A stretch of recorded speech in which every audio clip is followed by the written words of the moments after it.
Chapter 3576. Qin Wan tasted the spicy crab and nodded in high spirits. The taste is really good. I have been in Shenzhen for so long, but I didn't know there was such a delicious place. How did you know about this place? You don't even know about the bridge-bottom spicy crab? Su Yun felt sorry for Qin Wan. She must have put all her attention on her work, so she didn't know much about the outside world. Qin Wan nodded. Is there anything to be surprised about? This is a delicacy that is popular from Hong Kong and Macau to Shenzhen. The bridge-bottom spicy crab has been rampant in the food industry for more than 30 years. Many gourmet experts have praised it. Su Yun, the artists in our company all like it very much. Whenever they go to Hong Kong or Macau, they will definitely eat it. Now that Shenzhen has it, the crab addicts are going crazy. You don't even know about this place? Qin Wan rolled her eyes. This place is open from 10 p.m. to 1 a.m. It is a midnight show. Do you think I have time during this time? If I haven't slept at this time, I must be working overtime. How can I have time to eat spicy crab when I work overtime? Su Yun thought about it. It was true. This was a professional midnight snack. Qin Wan really didn't have the chance to know about it. Moreover, a casual meal in this kind of place would cost 400 to 500 yuan per person. The midnight snacks of the working class couldn't reach this price. Even the white-collar workers with high salaries in Shenzhen rarely frequented these kinds of places to spend money. The main customers here were some celebrities and some big shots. They didn't care if they had money. This time was not too late for their work. In order to avoid being seen, Su Yun deliberately found a hidden corner to sit down. The decoration of this restaurant was quite good. It was a traditional Chinese style. The screen printed with the old harbor scenery of fishing boats revealed the theme of the bridge-bottom spicy crab. Together with the red chandelier that looked like a carved lantern, compared to the food stalls in Hong Kong and Macau, this restaurant in Shenzhen was obviously more high-end. If you want to eat in the future, call me in advance during the day, and I'll come over to eat with you at night, Su Yun said with a smile. When Qin Wan heard Su Yun's words, a smile immediately appeared on her face. Did you eat honey today? Why are your words so nice? Remember what you said. I will really call you. At that time, you can bring Sister Frost and Cho Yun over. All right. Su Yun nodded. It was a pity that Cho Yun didn't come today. This was because yesterday, Cho Yun couldn't intervene in the matter regarding Tuotong. With Yi Fala around, there was no need for Cho Yun to deal with some matters. Because Shenzhen was very close to Suong, Cho Yun told Su Yun that she would go to Suong alone. Perhaps she wanted to see the place where she used to live and pay respects to Feng Chensue's tombstone. Su Yun knew Cho Yun's thoughts, so he immediately agreed. He also told Cho Yun that she didn't need to rush back. When the matter was settled, he would call her. Because Su Yun wanted to give Cho Yun more time, he didn't contact Cho Yun. Anyway, he wasn't in a hurry to go back to Qingdao. It wouldn't be too late to leave tomorrow or the day after tomorrow. He could leave after sending Bu Fifan away. This is from Hong Kong and Macau. Do you think the taste is authentic? Qin Wan asked while eating. It is said that in order to restore the authentic taste of this restaurant, the boss specially invited the chef who has been cooking spicy crabs for more than 20 years in the port area to help. Even the seasonings were shipped from Hong Kong and Macau. Su Yun said, "It should be very authentic, but I think the environment here might be lacking. In fact, I think this kind of late-night food is more suitable for the environment of a food stall." Haha, it's not suitable for such a high-end environment. I think so too. Qin Wan agreed. She broke off the thumb-sized crab pincers and put them in her mouth. The fragrance of the fried garlic and chili made her unable to stop eating. It was so delicious that she even wanted to suck her fingers clean. The meat of the sea snail cooked in spicy wine was quite plump. The salty and spicy sauce had completely penetrated into the sea snail, and it emitted a burst of wine fragrance. The meat was fresh and tender, and the taste was not ordinary. If you have time, we can fly to Hong Kong and Macau together and eat spicy crabs there. Su Yun sent out an invitation. Qin Wan really wanted to go, but she really couldn't leave now. Wait until I finish my work. Qin Wan-er's voice revealed a trace of tiredness. Su-yun said again, when will you have time? You are always busy with work. Don't tell me you don't even understand such a simple principle? Of course I understand. Qin Wan-er smiled and said, but I can't just leave the things in my hands to play around. I am paid by the country. The country's money is the money that the people pay taxes. Since I am paid this money, I have to do things for the people. If all the people and public servants in the country can think like you, then you don't have to be so tired, Su-yun said. Qin Wan-er pursed her lips and smiled. All right, eat your crab. Don't talk nonsense. I am not talking nonsense. I am telling the truth. Su-yun said, what are you busy with now? Tell me about it. Who knows, I might be able to help. What can you help with? Qin Wan-er shook her head. I am not investigating those big bad guys who are full of evil. I don't need you to punish them severely. I am investigating economic crimes. Economic crimes? Who is embezzling? Su-yun asked. Qin Wan-er looked at Su-yun. I don't talk nonsense when I am not sure about something. You are mature. Su-yun laughed heartily. If it were before, you would have asked whoever you suspected to be the culprit. At that time, I didn't know anything. I was too stupid. I was always impulsive and scared the enemy. Qin Wan-er shook her head helplessly. Now that I think about it, I was really stupid. At that time, I was not suitable to be a policewoman. I couldn't do anything, but I was good at ruining things. People always improve. Su-yun shook his head. If you were not impulsive, you would not have persisted until now. Qin Wan-er smiled faintly. It was true. Su-yun knew her very well. Many people might not understand why she persisted until now. In fact, all of this was because she did not forget her original intention. The source of power was the beginning, her simple impulsiveness. Time flies. Qin Wan-er looked up at the ceiling. We have all changed a lot. In the eyes of others, it is very sudden, but we do not realize it. Chapter 3577. You can already investigate economic crimes. You have changed a lot. Su-yun grinned. What case did you encounter this time? Qin Wan-er became more serious when she talked about the case. At present, it is only a suspicion. I suspect that someone is using a variety of methods to launder money. However, there is not enough evidence to prove all this. That is why I have a headache. Su-yun nodded. Anyone would have a headache if they were in Su-yun's shoes. Criminals who laundered money were definitely crafty masters. This kind of cunning person was particularly difficult to deal with. Compared to those violent criminals, this kind of criminal was the most difficult to deal with.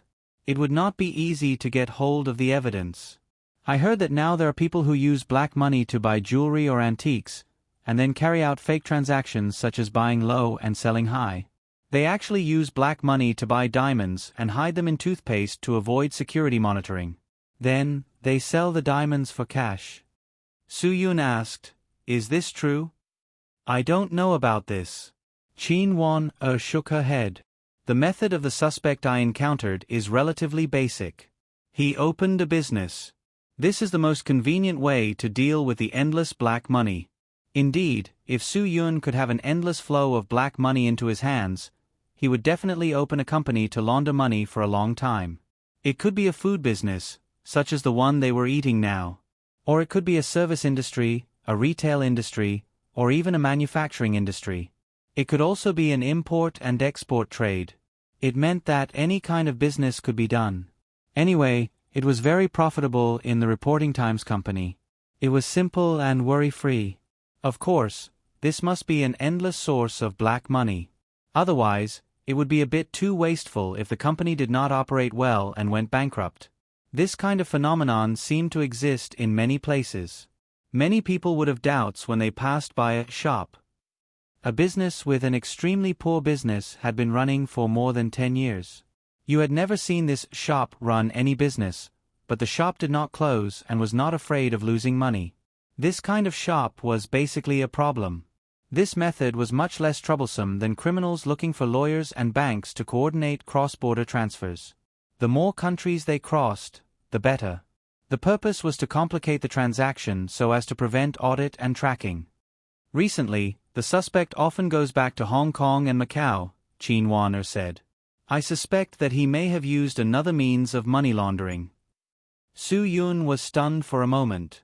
Hong Kong and Macau? For example, you can change your RMB into other currencies, and then find a reliable black market intermediary to help you change your cash into chips in the casino. After going around the casino, you can cash them into US dollars or Hong Kong dollars. After that, you can open an account in a Hong Kong or Macau bank. Qin Wan shrugged. This seems to be very simple and easy. Su Yun nodded, indicating that this was indeed easy enough. If it were me, I would definitely choose this method. How convenient. Qin Wan smiled and said, if it were me, I would take care of both. Why? Su Yun was stunned for a moment. For the endless black money, I can do the normal money laundering in the form of opening a company to do business. It's just that I have to report more and pay more taxes. The money will become clean. Qin Wan said, but once the scale is fixed, and the reporting has a long-term stability, I can only do something on the average. If the reporting for 7 or 8 months is about 5 million, but I suddenly have tens of millions of black money, what should I do? Su Yun understood that if the reporting was too high all of a sudden, it would be suspected. Therefore, this kind of extra money had to be obtained through other means, and using the casino to launder money was the easiest and most pleasant thing. It was completely like a trip. Go in and out, go around, spend some money to find a black market intermediary, and the matter would be settled. It was easy to save time and effort. It was not difficult for Su Yun to understand why so many rich people like to go to Hong Kong and Macau to buy a house or get a household registration. It's just a suspicion now, Qin Wan said. It's not confirmed yet. How sure are you? Asked Su Yun. Qin Wan thought for a moment. How should I say? This thing is basically undeniable. There is a 100% problem, but there is less evidence, so it can only be said to be a suspicion. But I am very sure. Let me talk to you. I will help you analyze it, Su Yun said. Qin Wan took a bite of crab meat and said, in fact, I don't like to talk about work when I eat. This is the most relaxing time for me all day. Then let's not talk about it. Su Yun smiled. I want to see if there is any way to help you share the pressure of work. I am joking. Qin Wan said, I have to talk about work when I eat every day. It's just that I came out to eat with you today. I don't want to affect your mood because of me talking about these things. How can it be? Su Yun shook her head. Nothing you say will affect me. I'm a heartless person. It's not like you don't know that. Don't give me that. Qin Wan said, then I will say it. Don't feel annoyed when the time comes. Su Yun said seriously, no, you just say it. If I can help you, it will be good. I don't want to see you so tired and haggard because of work every day. Who is haggard? You are haggard. It is a little hard, but it is not that exaggerated. Qin Wan hit Su Yun's hand. If every day is not hard like the big sow on the farm, what is the meaning of life? Su Yun did not know whether to laugh or cry. How can it be compared to the big sow? Okay, no more jokes. I will analyze this for you. Listen and see if it is very reasonable. Qin Wan said, the suspect is in the offline clothing retail industry. He does all kinds of brands, whether it is first-tier brands or second-tier brands. He has domestic and foreign brands, fashion brands, sports brands, and comprehensive coverage. Su Yun was stunned. You're doing such a comprehensive brand, but you're only doing offline business? Yes. Qin Wan nodded. Do you think it is very suspicious? This is not suspicious. This is simply stupid.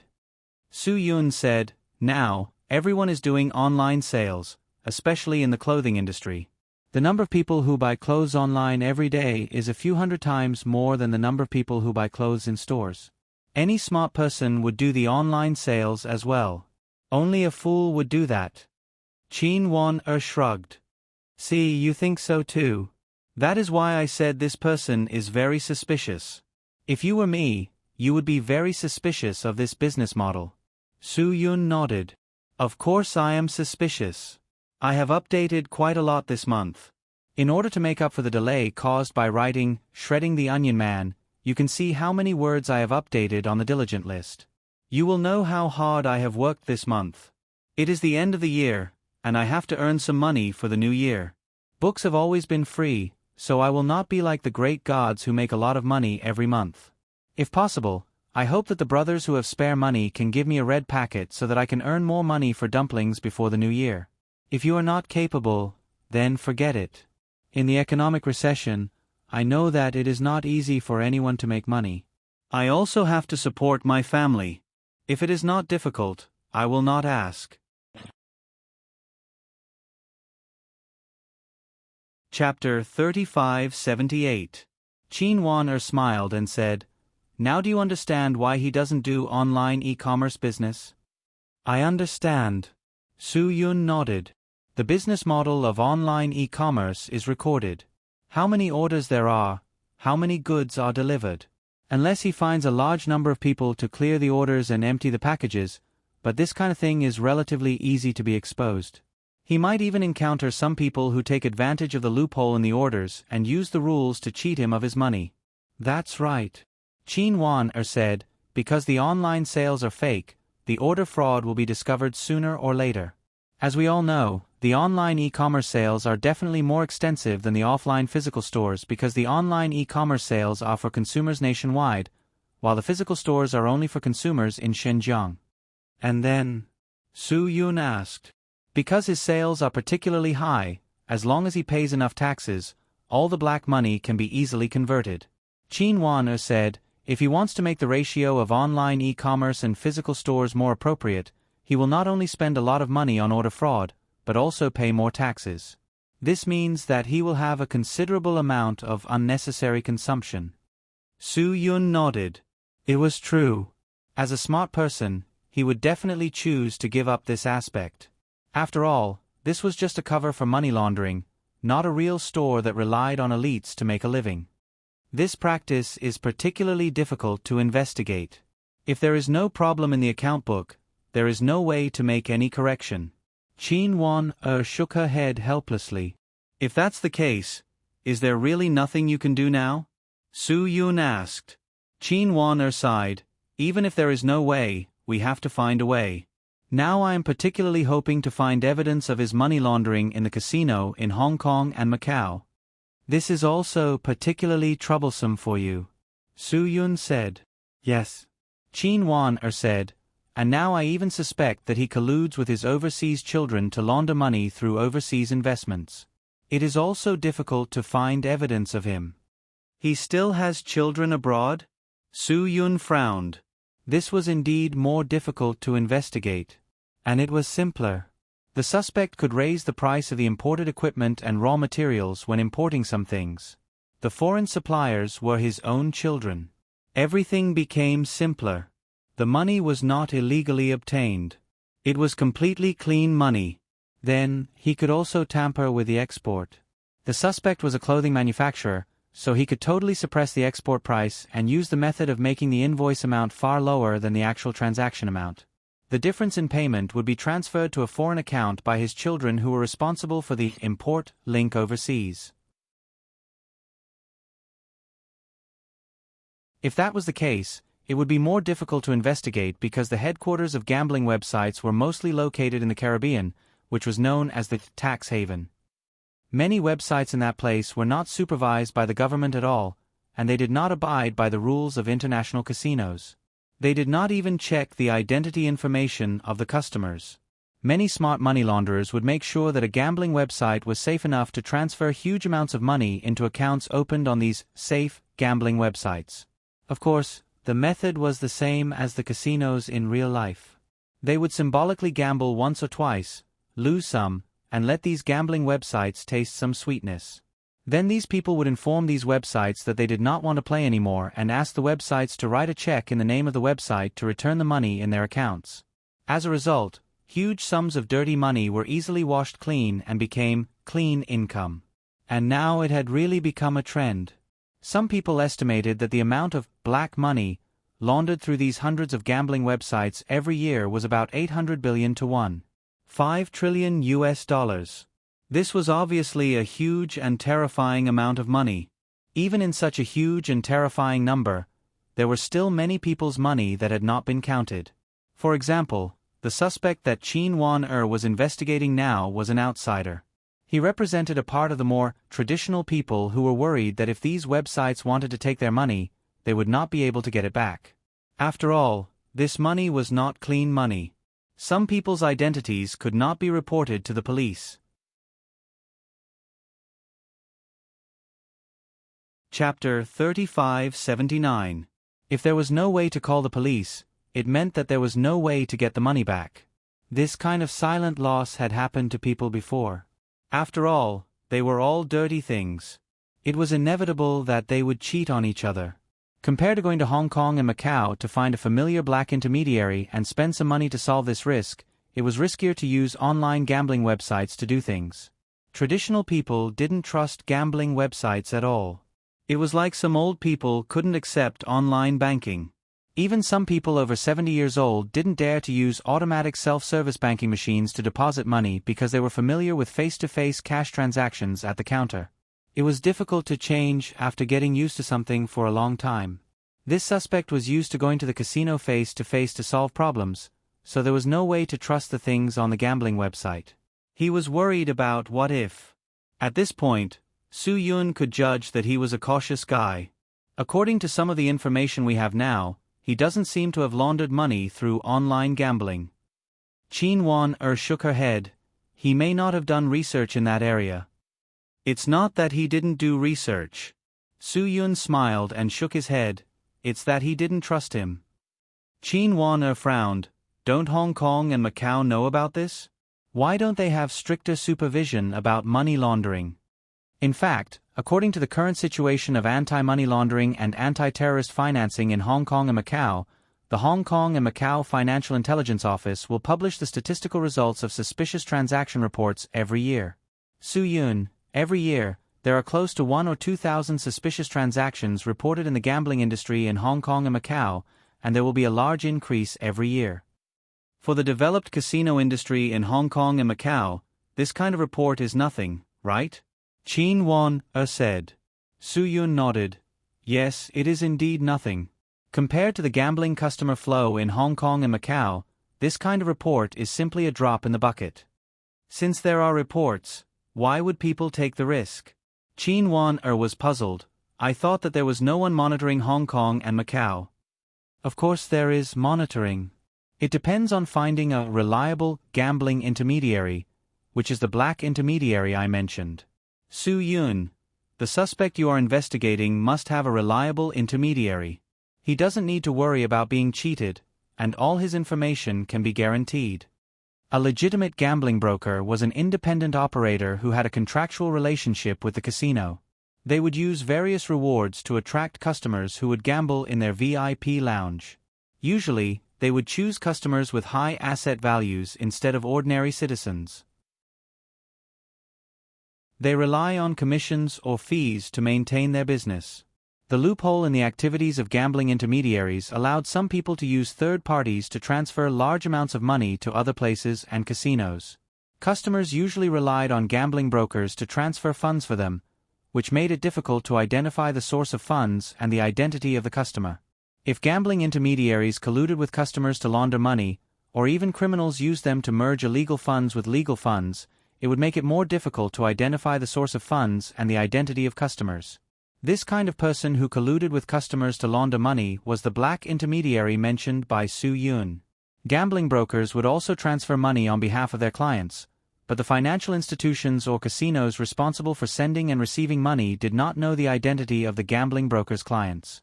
Based on the anti-money laundering and anti-terrorist financing regulatory requirements in Hong Kong and Macau, gambling intermediaries and their agents had to conduct customer due diligence for their clients. At this time, it depended on whether the relationship between the money launderer and the intermediary was close enough. In fact, as long as the intermediary was honest enough, it would not be easy for the money launderer to do it. Whether a customer wanted to launder money, the intermediary could actually make a relatively easy judgment. The customer who wanted to launder money would definitely refuse to reveal his identity. He would definitely use a representative or a third party to buy chips with cash, and if he lost a few rounds, he would ask the intermediary to redeem the cash and refuse to reveal the source of the funds. Moreover, if the value of the chips the customer bought was not commensurate with his profession, he was basically a money launderer. If the customer asked the middleman to write a check for an amount lower than the reporting threshold, there was basically no way to escape. He was 100% a money launderer. You just said that the suspect has children overseas, so it is safer for him to use casinos in Hong Kong and Macau than gambling websites. Su Yun said, he can use illegal intermediaries and the entertainment center's VIP lounge to transfer funds between countries. Qin Wan did not understand these things. What do you mean? You also know that because of the foreign exchange control, you can't casually transfer large amounts of money from our country to other countries. But with the help of black intermediaries, the suspect can transfer the funds to the casinos he is familiar with, and the casinos will notify the remitters of some underground money houses in the countries where his children are. The remitters will then arrange the necessary funds to be paid to his children overseas. Qin Wan suddenly understood. It sounds complicated, but it seems to be a very simple thing. Su Yun nodded. In fact, it is a very simple principle, but it sounds complicated to people who have not been exposed to this field. How do you know so much? Qin Wan was stunned. Your Sky Entertainment Group doesn't launder money, right? Sky Entertainment Group's money is clean enough. You can rest assured about this. Su Yun smiled bitterly. And you think I know a lot, but in fact, I only know the surface. Maybe there are many things that are more complicated than we think. Qin Wan took a crab and handed it to Su Yun. You already know a lot. If you know a little more, then you really are a genius. Maybe the little I know is not useful to launder money. But it might be useful to help you solve this case, Su Yun said. You are so busy. How can I let a big CEO of Sky Entertainment Group do such a small thing for me? Qin Wan shook her head. I can't afford the commission. Didn't you say that you want me to bring Sister Frost and Cho Yun to eat spicy crab? Su Yun smiled slightly. Qin Wan nodded. I didn't say this casually. I really do have this idea. I am very sincere. I am not tricking you. Then, do you want to go to Hong Kong and Macau to try the authentic food stall-style spicy crab under the bridge that I mentioned? Su Yun asked. Qin Wan was stunned. She raised her head and looked at Su Yun with surprise. She already understood what Su Yun was thinking. Actually, we can go to Hong Kong and Macau to try the authentic bridge-bottom spicy crab and then come back to have another meal. We can compare and see if Shenzhong's bridge-bottom spicy crab is authentic. Su Yun smiled and looked at Qin Wan. Seriously.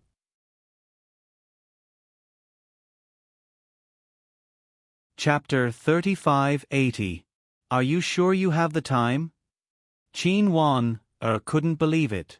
We work very hard every year. If we have time to rest, we can go to Hong Kong and Macau for a vacation. That's a good choice. Su Yun.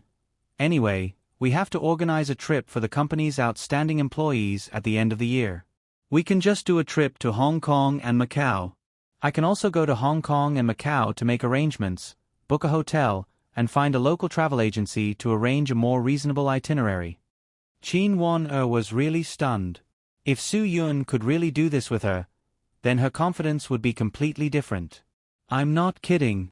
Su Yun was afraid that Qin Wan didn't believe him, so he explained again, I'm seriously discussing this with you. As long as you don't think my participation will bring you trouble, then I will really do it. Of course, there won't be any trouble. Qin Wan shook her head. I'm just worried that it will be too troublesome for you. It's not troublesome. Su Yun shook his head. I can do so many things on the way. Qin Wan nodded. If you can go with me, then I will feel more at ease. That's good. When the suspect moves, you can inform me. I will come to you immediately. Su Yun agreed. Qin Wan didn't need to express her feelings to Su Yun. She smiled faintly and looked up at Su Yun. When I was in Hadong, I needed your help for everything. Now, I think I can take care of things by myself. You can indeed take care of things by yourself, Su Yun said while eating crab. But without you, I don't have any confidence. Qin Wan shook her head. She felt that her ability was still not enough. Su Yun smiled faintly. When anyone does something that they haven't experienced before, they will feel uncertain. It's completely normal for you to have such thoughts. But why do I feel much calmer when you say that you will help me? Qin Wan said, it still means that I have a sense of dependence on you. That means I am a reliable man. Su Yun laughed out loud. At this moment, Su Yun received a call from Yefela. Su Yun picked up the phone and was stunned when he saw the time. According to the normal speed, it was impossible for them to return from the high seas at this time. At this time, Su Yun was a little worried. Was it because Bu Fifan couldn't hold back and attacked before they reached the international waters? Is there anything unexpected? Su Yun's mind was very clear, so he asked directly after picking up the phone. Yefra nodded. Something unexpected did happen.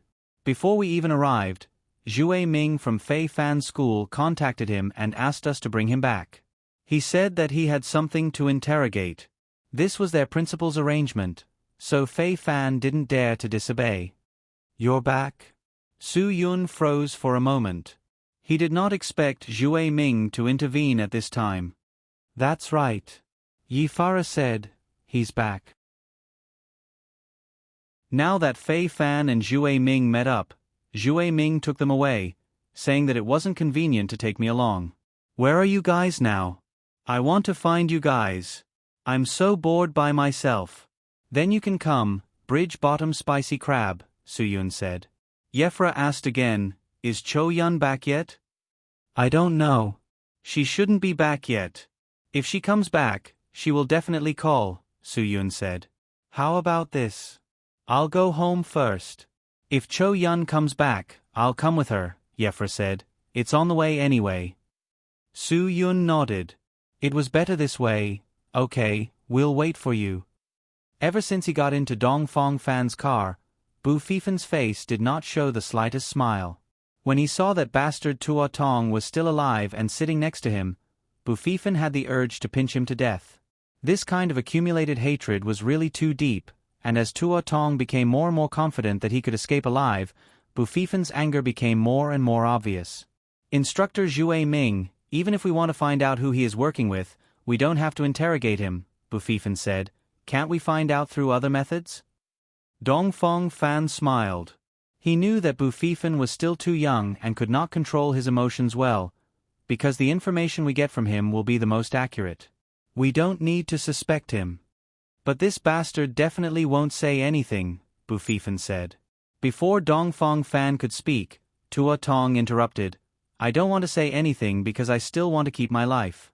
If I tell you everything now, will you let me go? In your King dreams. Bu Fifan scolded. I don't care if you tell me or not. You must pay the blood debt you owe.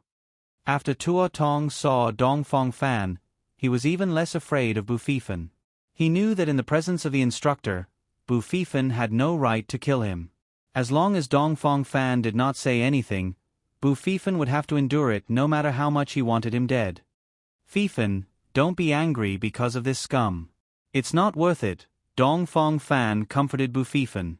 Instructor Zhue Ming. He doesn't want to say anything. Are we supposed to endure it if he doesn't want to? Bu Fifan's chest heaved heavily. Dongfang Fan said, let's not act rashly. You should believe that the principal will give you a satisfactory answer. But the principal isn't even here. Bu Fifan said helplessly. We'll head back now. The principal will make a decision once we're back. Dongfang Fan remained calm. We're going back now? Bu Fifan was startled. Dongfang Fan did not say that they were leaving now. Bu Fifan did not even bid farewell to him. If he was leaving, he should at least tell Su Yun and Yi Fala about it. How could he just leave like that? However, the Hunter Institute was a place like that. Once a person entered the Hunter Institute, they would have to give up on their life outside before they graduated. They would not have the chance to meet their friends and family. Bu Fifan was only leaving because of special circumstances. Even though Bu Fifan knew the reason, he still wanted to bid farewell to Dongfang Fan. Instructor Zhui Ming, I didn't book a ticket. Besides, how are we going to bring Tuo Tong on the plane? We'll be in trouble if he causes a ruckus on the plane. However, Dongfang Fan said, "Who told you that we're taking a civil flight? Then where are we going?"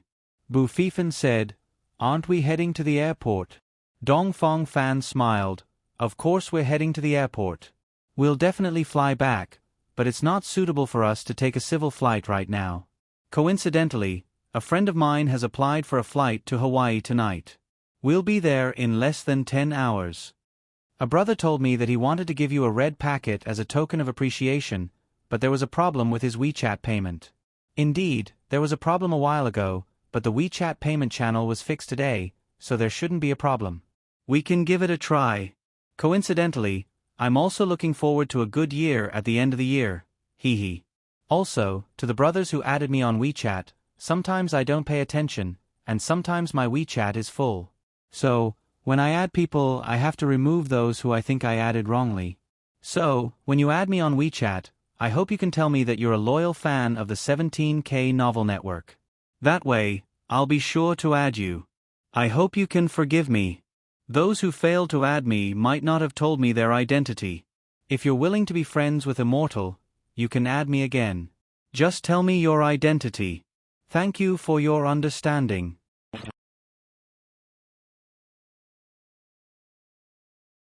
Chapter 3581. Bu Fifan was dumbfounded. Wasn't this a little too much? They were leaving just like that, not giving him any time to react at all. "You mean now?" Bu Fifan opened his mouth wide in disbelief. "Yeah." Zhui Ming nodded. "Right now, we're leaving early this morning. Let me count. It should be around 3 in the afternoon when we arrive in Hawaii. We should have enough time to go back to the school. I heard you stole a boat from the school and left it at the parking lot in Hawaii, right?" Bu Fifan nodded. The boat was not a problem. The problem was that they had to go back now. "Are you kidding?" Bu Fifan had already accepted the truth. "You said we were going to take a ride on their private jet. Then did you explain the situation to them?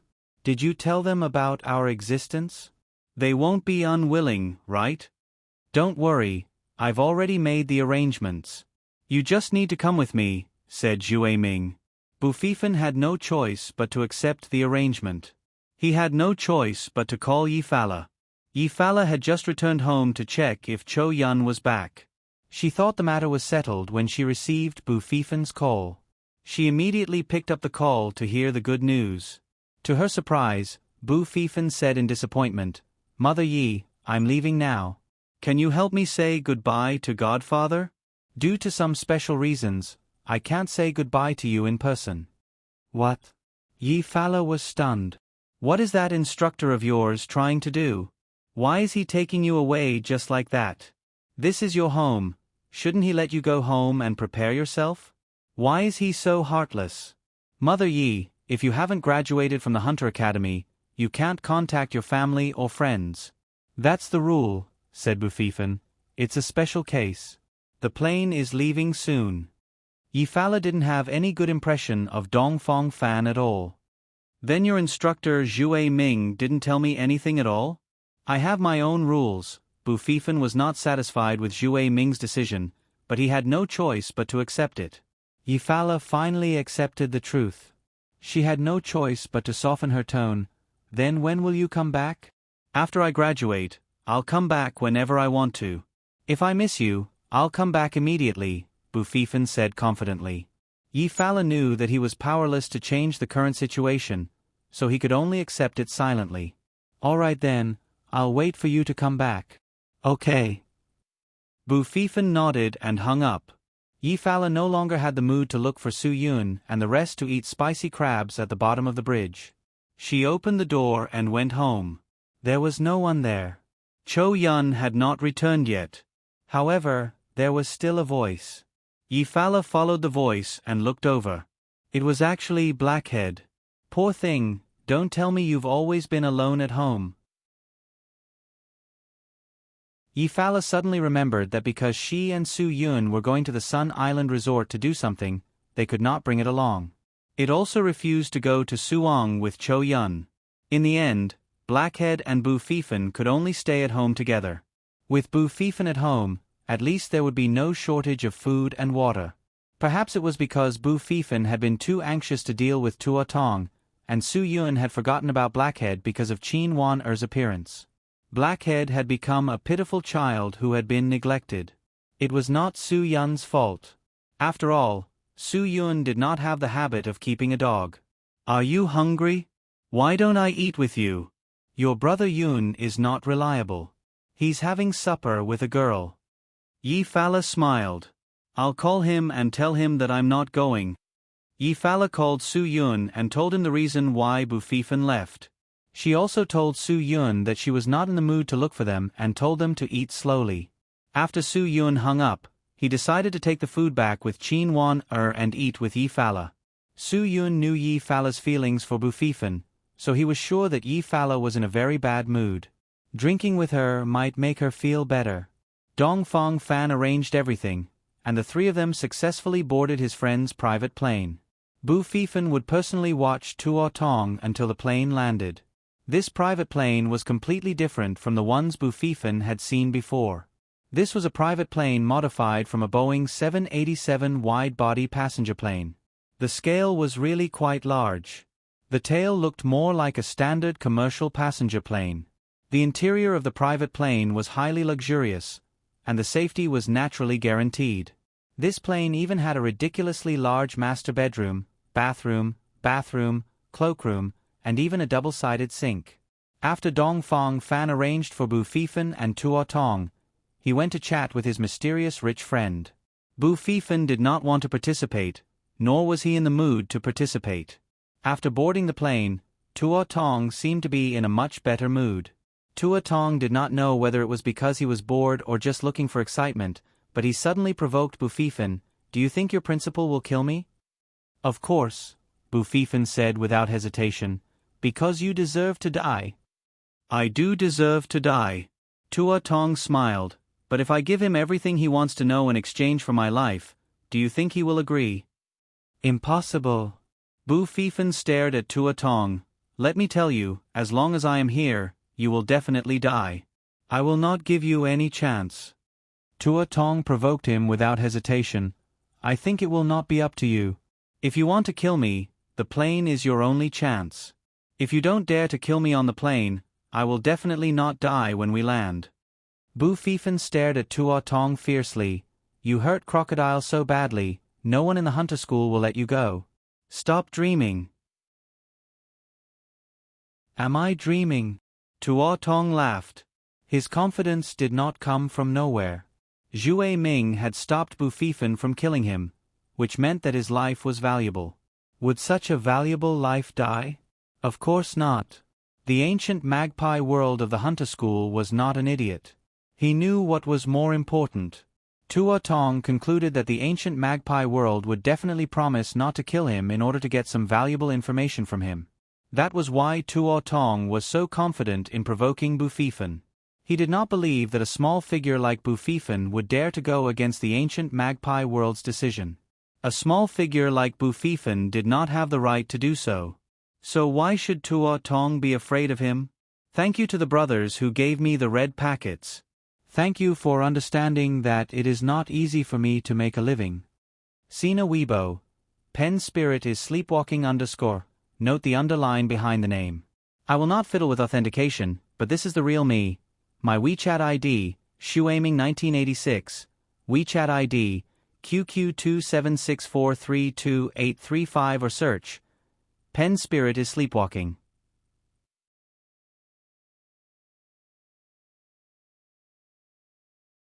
Chapter 3582.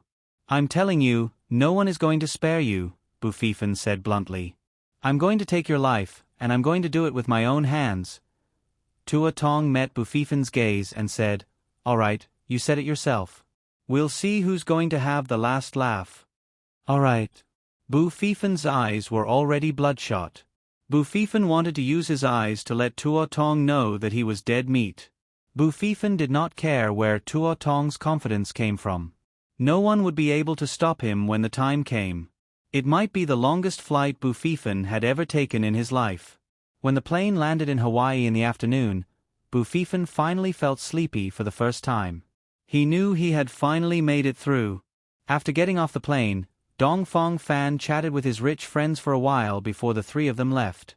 Bufifen soon found the place where he had parked his boat. After paying the fee, the three of them immediately returned to the hunter school.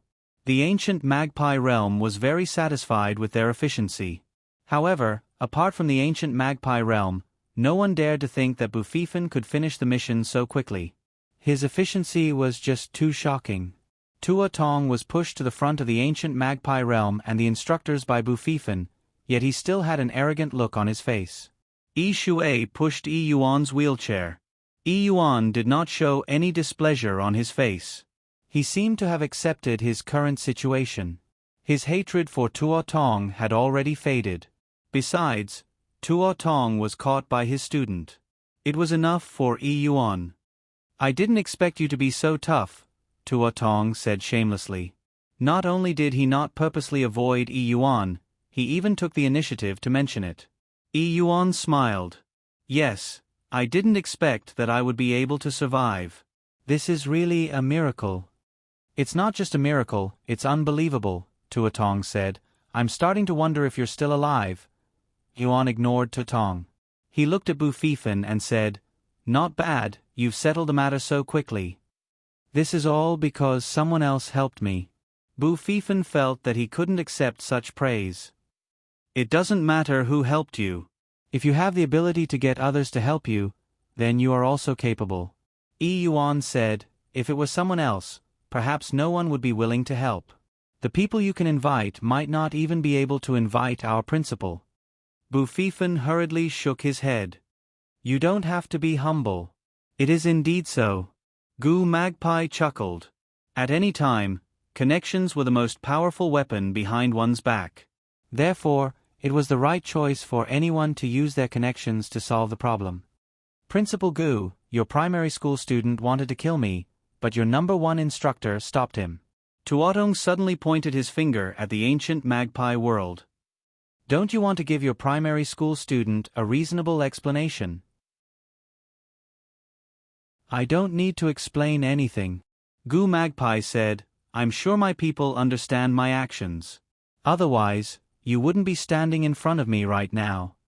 But your people want me dead. Since I must die, can you give me a reason to tell you what you want to know? Tuatong asked again. Gu Magpie World glanced at Bufifen. If I have to keep him alive because I want to know something, will you agree? Of course not. Bufifen became agitated. You can tell me what you want to know, and I will help you investigate. But this person must die. I want to avenge my instructor. Gu Magpie World said indifferently, Maybe for some things, Crocodile will give up his hatred. Yes. Yi Yuan nodded and said to Bufifen, If he is allowed to live, he can tell the principal some important information. I would rather keep him alive. But he... Bufifen's eyes widened, and he suddenly became speechless. The world is always like this. There are many things that we can't control. Yi Yuan said, If he can keep his cheap life, then we have to accept our fate. Well said. Tuatong laughed and said, You know, I like people like you the most. Bufifen kicked him fiercely. This bastard dared to be so arrogant here. He couldn't tolerate and accept it. Tuatong was kicked to the ground. Because his hands were broken, Tuatong couldn't support himself on the ground. Not only was his forehead bleeding, but the corner of his mouth was also cut by the gravel on the ground. Tuatong didn't care at all. He straightened his body and sat on the ground with a sinister smile. Principal Gu, if your people dare to touch me again, then we have nothing to talk about. Since he wants me dead so badly, then let him kill me. But you better think about it carefully. Isn't this too much of a loss? I won't let anyone touch you again. Gu Magpie said, however, you have to tell me who invited you to Huaxia this time, and why did he do that? Tuotong shook his head. This is not a guarantee at all. What guarantee do you want before you tell me? Gu Magpie World asked. Tuotong looked at Gu Magpie World seriously and put away his joking expression. If you want me to tell you these things, there is only one condition. Say it. Gu Magpie World said, I will promise you. Don't touch me again. My condition is that I will tell you the person and you will let me go. Tuotong said, Swear that you will let me go. Make your men swear that they will let me go. No one can touch me again. No one can take my life. Just as Bu Fifan was about to curse, Gu Magpie World said, Okay, I promise you. Principal. What are you talking about? Bu Fifan turned around and glared at Gu Magpie World. He didn't care about Gu Magpie World's gaze and said with resentment and anger, He did such a thing. You can't let him go. Tuotong still looked at Bu Fifan provocatively. He knew that Bu Fifan was destined to lose to him. The reason was that the ancient Magpie realm was too rational. A rational person would always know what kind of choice they had to make the right choice. Obviously, Gu Magpie World wanted to know the secret he knew. In order to get this person's name, Gu Magpie World would definitely agree to Tuotong's condition. Tuotong knew this was the reason why he was so fearless. Principal Gu, this is not something you can say casually. I want you to swear an oath. Swear an oath. Tuotong said, Swear an oath to let me go. No one can touch me. Only then will I tell you what you want to know. Brother, Chong Ching, on WeChat. Let me say hello here. Also, thank you again to all the brothers who supported and cared about me on WeChat. Thank you, thank you. Thank you. It's really me, haha. Thank you again to all the brothers who tipped me in the book. Your support is the biggest motivation for me to update.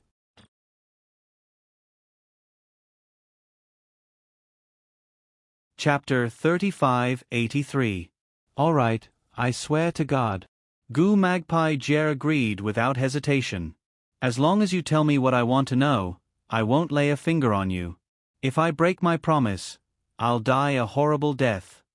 For people who were pure and sincere, oaths definitely had a lot of binding power. Gu Magpie Jer was a gentleman, everyone knew this, so he would keep his oath for the sake of his reputation. To hunters, oaths were very important. If they didn't keep their oaths, they wouldn't be able to forgive themselves. Gu Magpie Jer didn't hesitate to make the oath, so everyone could see his sincerity. An oath meant that he wouldn't go back on his words. Tuotong smiled. Considering the character of the ancient Magpie World, his oath was trustworthy. There was no doubt about it. This was the source of Tuotong's confidence when he told Bu Fifan that he wouldn't die after meeting Gu Magpie Jer. Not just you, all of you have to swear as well. Tuotong looked at the others. As long as Gu Magpie Jer didn't break his oath, no one would dare to do so. With this guarantee, why would Tuotong worry about not being able to survive? Gu Magpie Jer looked at everyone and nodded. I swear to God, as long as you tell us what we want to know, we won't touch you. If I break my oath, I will die a horrible death. Everyone swore the same oath, one after another. Even Eung swore the same oath as the others. In the end, Bu Fifan was the only one left. Tuotong stared at him with provocation in his eyes. Bu Fifan had never thought of swearing an oath. Not at all. From the beginning to the end, from beginning to end. Tuotong said to Gu Magpie Jer without holding back, Principal Gu, do you know that if this kid doesn't swear an oath, I won't tell you anything? Gu Magpie Jer looked at Bu Fifan and didn't say anything. He only hoped that Bu Fifan would become more mature. The most important thing in a man's growth was to make a choice. If a man couldn't even learn the basics, he wouldn't be considered mature. Although it was cruel for him to give in to the Flying Fan Academy in this way, the ancient Magpie World had no choice but to do so.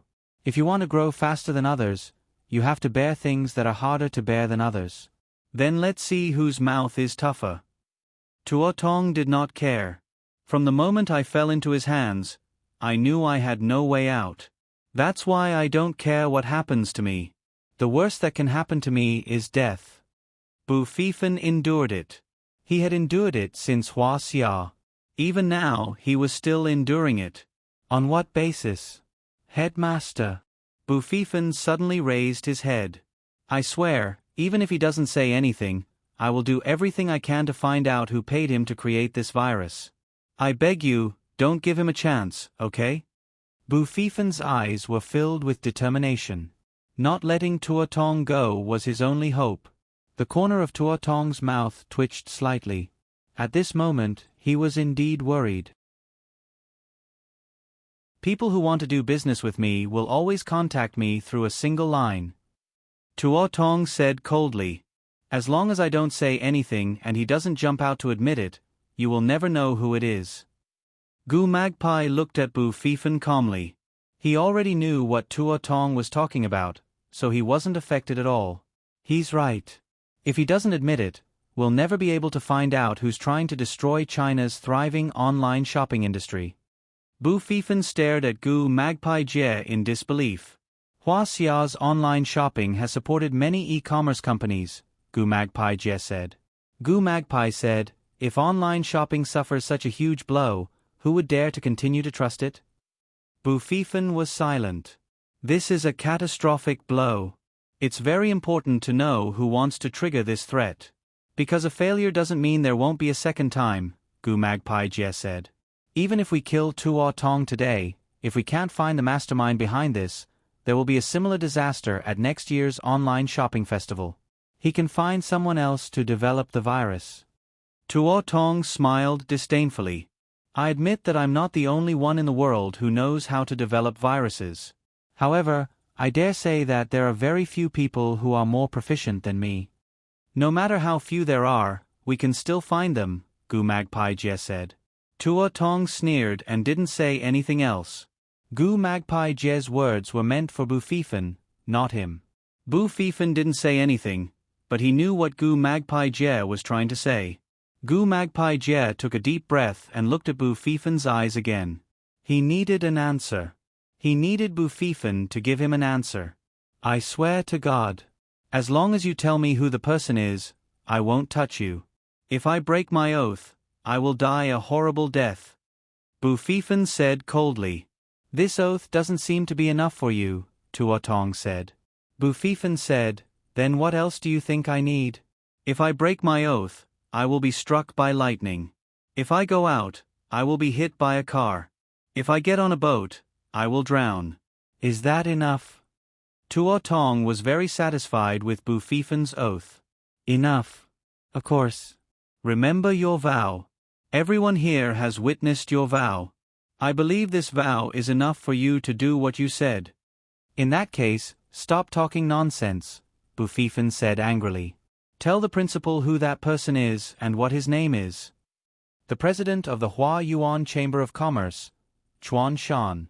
President Chuan Shan. At this time, in order to save his own life, he would absolutely not care about anyone, even if it was his employer. In the case of saving his own life, he did not care about offending anyone. Tuotong believed that as long as he stayed away from Hua Xia, so what if he offended Chuan Shan? Chuan Shan was not someone who could kill him from a distance, but the ancient magpie realm in front of him could kill him with just a flick of a finger. Gu Magpie Jie frowned. It was Chuan Shan. Thinking about it carefully, Tuotong's words were indeed trustworthy. Nowadays, the biggest impact of online shopping was the offline shops. If it was like a few years ago, at most, clothes and shoes would be sold online. Nowadays, there was almost nothing that couldn't be bought online.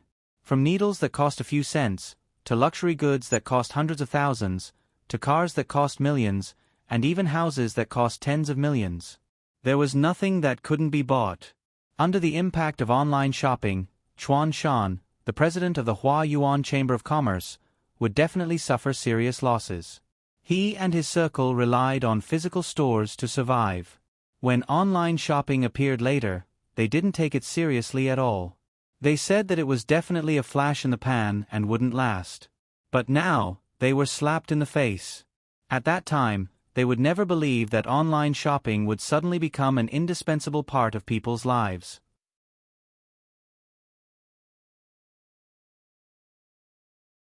Chapter 3584. Tuo Tong didn't know if Gu Magpie Jie believed him, but he was telling the truth. Perhaps you don't believe me, but I will never lie to you. Why should we believe you? Bu Fifan's words were still directed at Tuo Tong. Tuo Tong smiled disdainfully. Now that I'm in your hands, and my arms are injured, you can keep me here. You can send someone to confirm that I'm telling the truth, then you can let me go. I don't care, my life is in your hands, I won't lie to you, as long as you remember your oath. Gu Magpie Jie said slowly, I believe you won't dare to lie in this situation. I don't need to lie. Tuo Tong said, Principal Gu, you're an understanding person. I've been captured by you. I can't do this and I can't get money from President Chuan. I don't need to help him hide anything. You really are an unprofessional bastard. Gu Magpie Jie's evaluation of Tuo Tong was quite positive. Tuo Tong nodded. Yes, I'm an unprofessional bastard. Principal Gu is indeed Principal Gu. You hit the nail on the head. Bu Fifan looked at Gu Magpie Jie and asked again, Principal, are you sure you want to believe him? He won't lie to us? He won't. Gu Magpie Jie smiled. Although he's not a trustworthy person, he won't lie to us for his own sake. That's good. Bu Fifan nodded. He seemed to be relieved. However, just when Bu Fifan looked like he was no longer interested in Tuo Tong, he suddenly pulled out a sharp and strangely shaped dagger from his waist. Yi Yuan gave this dagger to Bu Fifan, but he had never used it. This dagger was called Vengeance. Yi Yuan accidentally obtained it during a mission in Europe. Perhaps it was fate, but he was reluctant to use this dagger. Later, Bu Fifan became his student. He appreciated Bu Fifan's talent, so he gave this dagger to Bu Fifan. There was a story about this dagger that even Yi Yuan didn't know the truth of. But Yi Yuan had told this story to Bu Fifan. Perhaps it was because of this story that Bu Fifan carried this dagger with him. Even if he had to check in the dagger separately when he went to Huaxia, he didn't find it troublesome. The hilt of revenge was a weird statue. Yi Yuan then told Bu Fifan the story of the dagger. The dagger had been used by an anti-Jesus who had killed 19 Jesuit priests and had since lost it. However, the younger brother of one of the priests used this dagger many years later to find and kill this rebellious believer. Then, a few months later, the dagger appeared in another murder case related to hatred. Later, the dagger was used as the murder weapon in several revenge cases. Therefore, the people who knew about this series of events gave this saber a name, Revenge. It was said that vengeance could find people with resentment and help the owner kill their enemies. Every time the owner killed and drank blood because of hatred, the magic of vengeance would become even stronger. This time, Bu Fifan was looking for Tuo Tong to avenge himself and Yi Yuan. Therefore, he brought revenge with him, hoping that revenge could bring him good luck in this matter. Now, Bu Fifan was obviously satisfied with the result. At least he had found Tuo Tong. Unfortunately, if Tuo Tong didn't die, this matter wouldn't be complete. Therefore, at the moment when no one was paying attention, Bu Fifan took out the dagger and stabbed Tuo Tong without hesitation. Although Tuo Tong was vigilant and realized that Bu Fifan would do such a radical action, because his hands were injured, even if he reacted, he couldn't stop Bu Fifan's sharp dagger. Tuo Tong could even clearly hear the sound of the dagger tearing his chest apart. Puchi! It was a sharp and rapid sound. Although it wasn't loud, it was particularly harsh. Everyone was silent in this sound. Tuo Tong's eyelids drooped. He took one last look at the dagger that pierced his heart, and then he died unwillingly. Even in death, Tuo Tong couldn't close his eyes. He was unwilling to die. Perhaps Tuo Tong could never understand why Bu Fifan would stab him to death without hesitation after he had made a solemn oath. Was he really not afraid of retribution? Gu Magpie Jie took a deep breath. To be honest, he didn't expect Bu Fifan's reaction. Moreover, Gu Magpie Jie didn't appreciate Bu Fifan's action. Just like Tuo Tong's understanding of him, Bu Fifan was a rigid person. Oaths were binding to people like him who cared about honor. Now that Bu Fifan didn't take the oath seriously in front of Gu Magpie Jie, Gu Magpie Jie naturally felt a trace of regret. Yi Shui frowned and looked at Bu Fifan. She didn't understand why he did this. She wanted to scold him, but for Yi Yuan's sake, she restrained herself. Yi Yuan looked at Bu Fifan in surprise. He knew his student well. Bu Fifan was a person who cared about honor. A person who cared about honor wouldn't ignore his oath.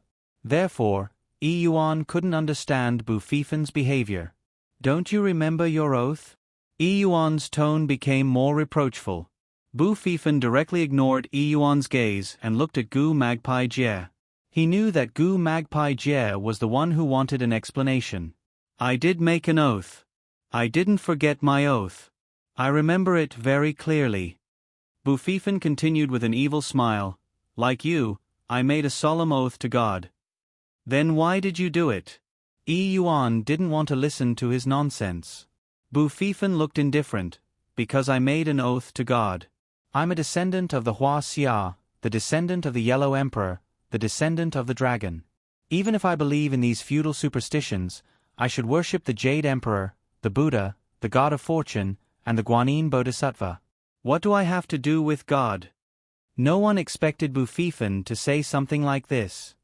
"So what if I made an oath to God? I don't believe in him. Even if God does exist, he's only in charge of the West. My life, death, wealth, and wealth are all in the hands of the East. I didn't make an oath to the immortals of the East. What am I afraid of?" Bu Fifan tried to make his words and actions look like a rascal. Everyone was speechless, but no one could find any flaw in his sophistry that could be blamed. Bu Fifan showed a satisfied smile and thought to himself, "Smart as I am."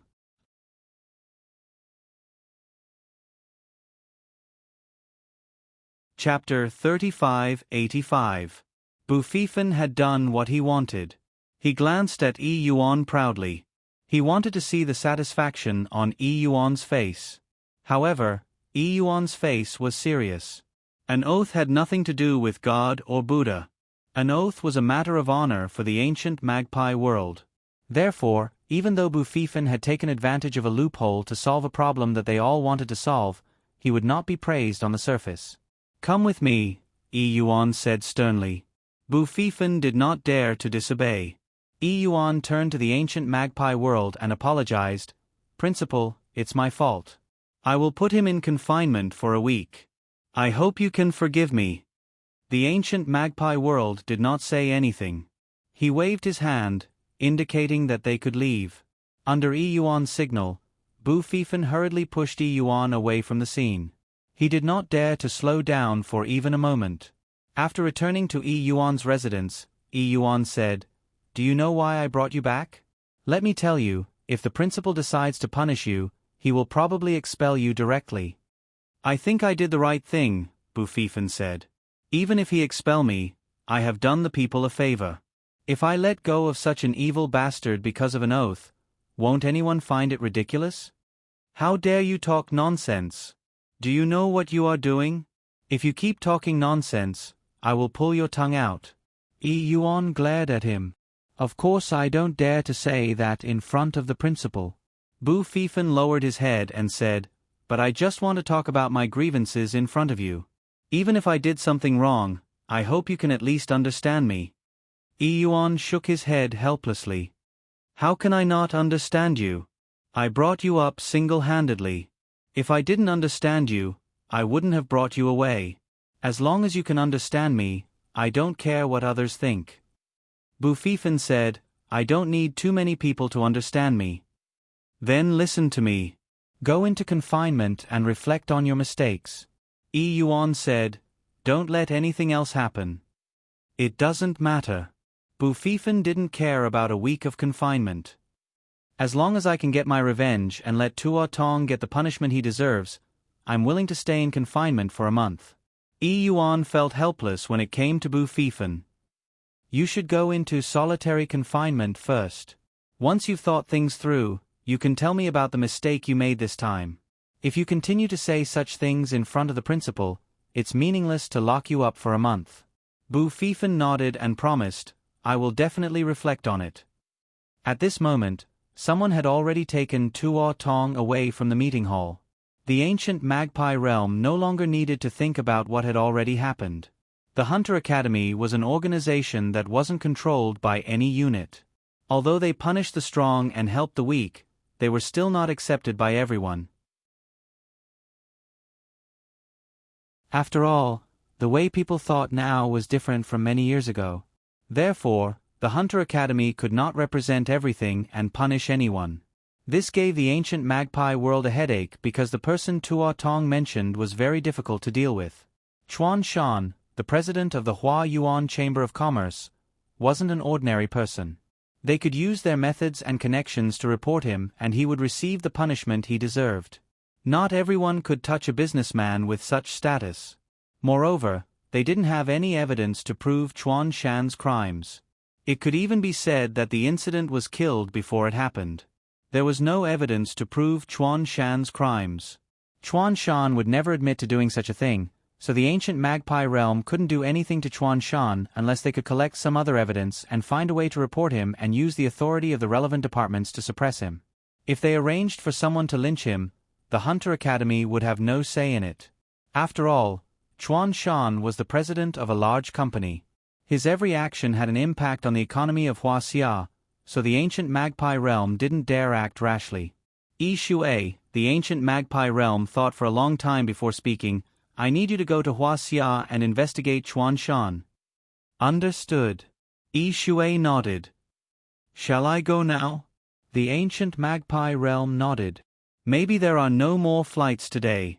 Let's do it tomorrow as soon as possible. Yes. Yi Shui said. Don't act rashly if you find anything. He's not a small character. The ancient magpie realm said. Any irrational decision will have an impact on many things. Yi Shui was a cautious person. She knew what she should do. I understand, President. Don't worry. I'm most relieved to leave this matter to you. The ancient magpie realm said. Yi Shui, you're very meticulous. You always have your own thoughts when doing things. Principal, do you need me to do anything else? Dongfeng Fan asked. The ancient magpie realm shook his head. Because of the investigation of Tuo Tong, you've been in Huaxia for a long time. In fact, I don't want you to stay in Huaxia for too long. It's too easy for people to remember your face. Dongfeng Fan knew what the ancient magpie realm was worried about. He nodded and didn't say anything else. I can do this alone, Yi Shui said confidently. It's not a dangerous matter. I just need to do a little investigation. Yi Shui's ability is enough. The ancient magpie realm confirmed the matter. The others have other things to do. Yi Shui, go and pack up. We'll leave tomorrow. Yes. Yi Shui didn't pack up immediately. She didn't have much to pack. She just needed to bring all her documents. The only thing she was worried about was Bu Fifan. She didn't know if the child could understand why the principal was angry and punished him. However, when Yi Shui arrived, she realized that she was overthinking. Bu Fifan's attitude was very good. He accepted everything happily. When Bu Fifan heard that Yi Shui was going to Shenzhen to investigate the president of Hua Yuan Chamber of Commerce, Chuan Shan, he immediately took the initiative to help Yi Shui arrange her accommodation in Shenzhen. The main thing was that Bu Fifan could use this opportunity to call Yi Fala again. After all, the school had a rule that they couldn't casually contact outsiders. In this situation, he couldn't casually contact anyone. He had to help instructor Moray Eel arrange it. This was the time to show his ability. Yi Fala naturally agreed to Bu Fifan's request. He prepared a guest room and a car for Yi Shui that could be used at any time. With Bu Fifan's enthusiasm, Yi Shui saved a lot of trouble. She thanked him and left. Before she left, she reminded Bu Fifan that she hoped that by the time she came back, Bu Fifan would have a deep understanding of his mistakes and reflect on them. Bu Fifan agreed to Yi Shui's request.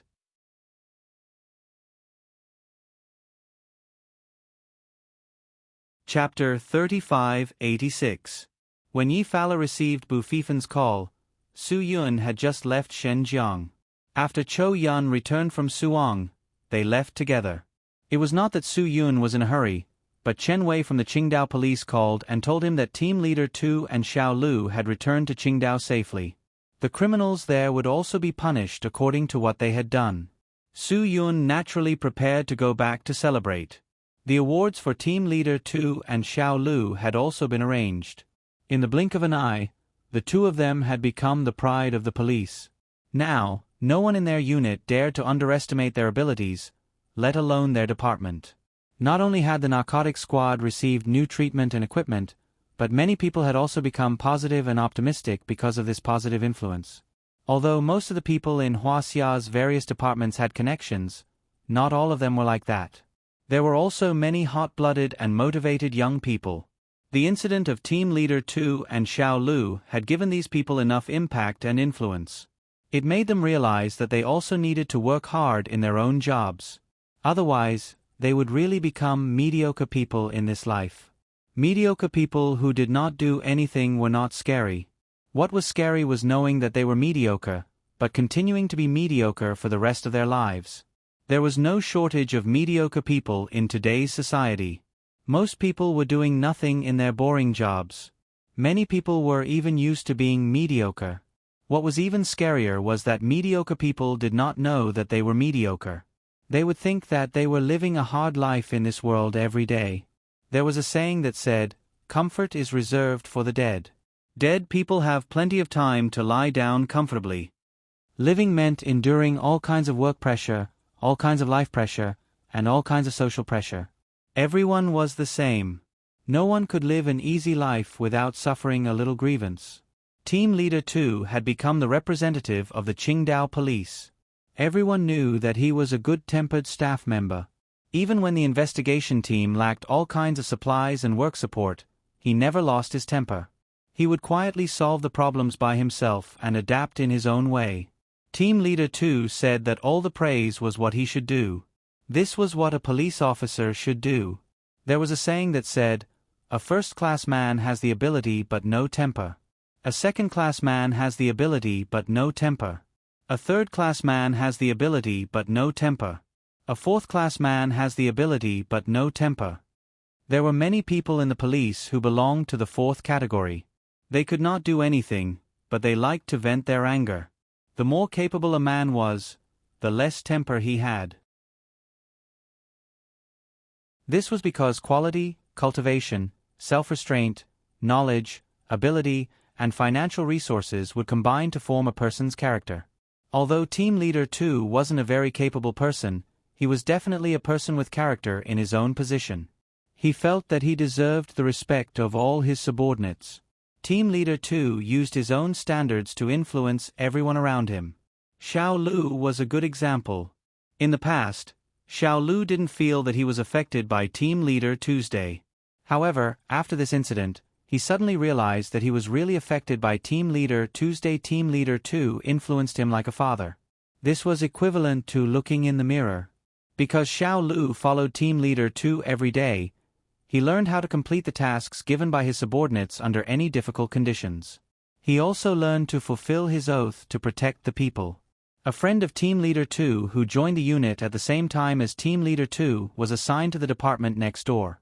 However, the leader of the department next door was a useless but bad-tempered guy. Every time there was a mission, he would get angry and complain that everything around him was affecting him.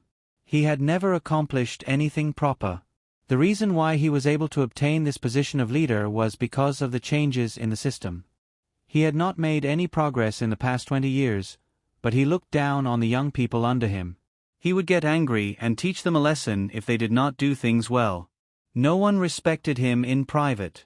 Team Leader Tu knew why this was the case. If he wanted to be respected, he had to learn to respect others first. This was why Team Leader Tu was able to get Team Leader Tu's respect even though he had the least resources in the entire system. Respect was mutual. Team Leader 2 gave Xiao Lu the time and space to grow and gave him the right guidance. Xiao Lu saw all these and remembered them in his heart. He would always be able to get the right guidance, which was why he had grown so much. At this moment, Team Leader 2 was really lucky. He was lucky to have a leader like Team Leader 2 to light up his life path. However, most of the time, people were not that lucky. Very few people were able to meet such a perfect life mentor like Team Leader 2's. Chen Wei's praise for Team Leader 2 was endless. In the blink of an eye, everyone knew that Team Leader 2 had become Team Leader Chen's favorite. It went without saying how important this was for Team Leader 2's future career path. Su Yun did not make it to the commendation ceremony, but he made it to Chen Wei's celebration party at night. The country had regulations that prohibited extravagance and waste. Team Leader 2's praise was praise, but he was not allowed to squander money. Naturally, the celebration party could not be held. In Chen Wei's words, all the reasons for eating and drinking at public expense were bullshit. Unless it was something related to the country's affairs or the country's external relations that required a reception fee, there was no need for a reception fee in any city or unit. No matter how one looked at it, the reception fee sounded like a beautiful coat that was custom-made for public meals and drinks. Although there wasn't a celebration party, it didn't mean that it couldn't be held. Chen Wei wanted to hold a celebration party for Team Leader 2, but he wouldn't invite those random people. Those who didn't contribute to this matter and didn't provide any help, why should they attend the celebration party? That was what Chen Wei thought, and that was what he did. For a leader of his level, his monthly salary was fixed.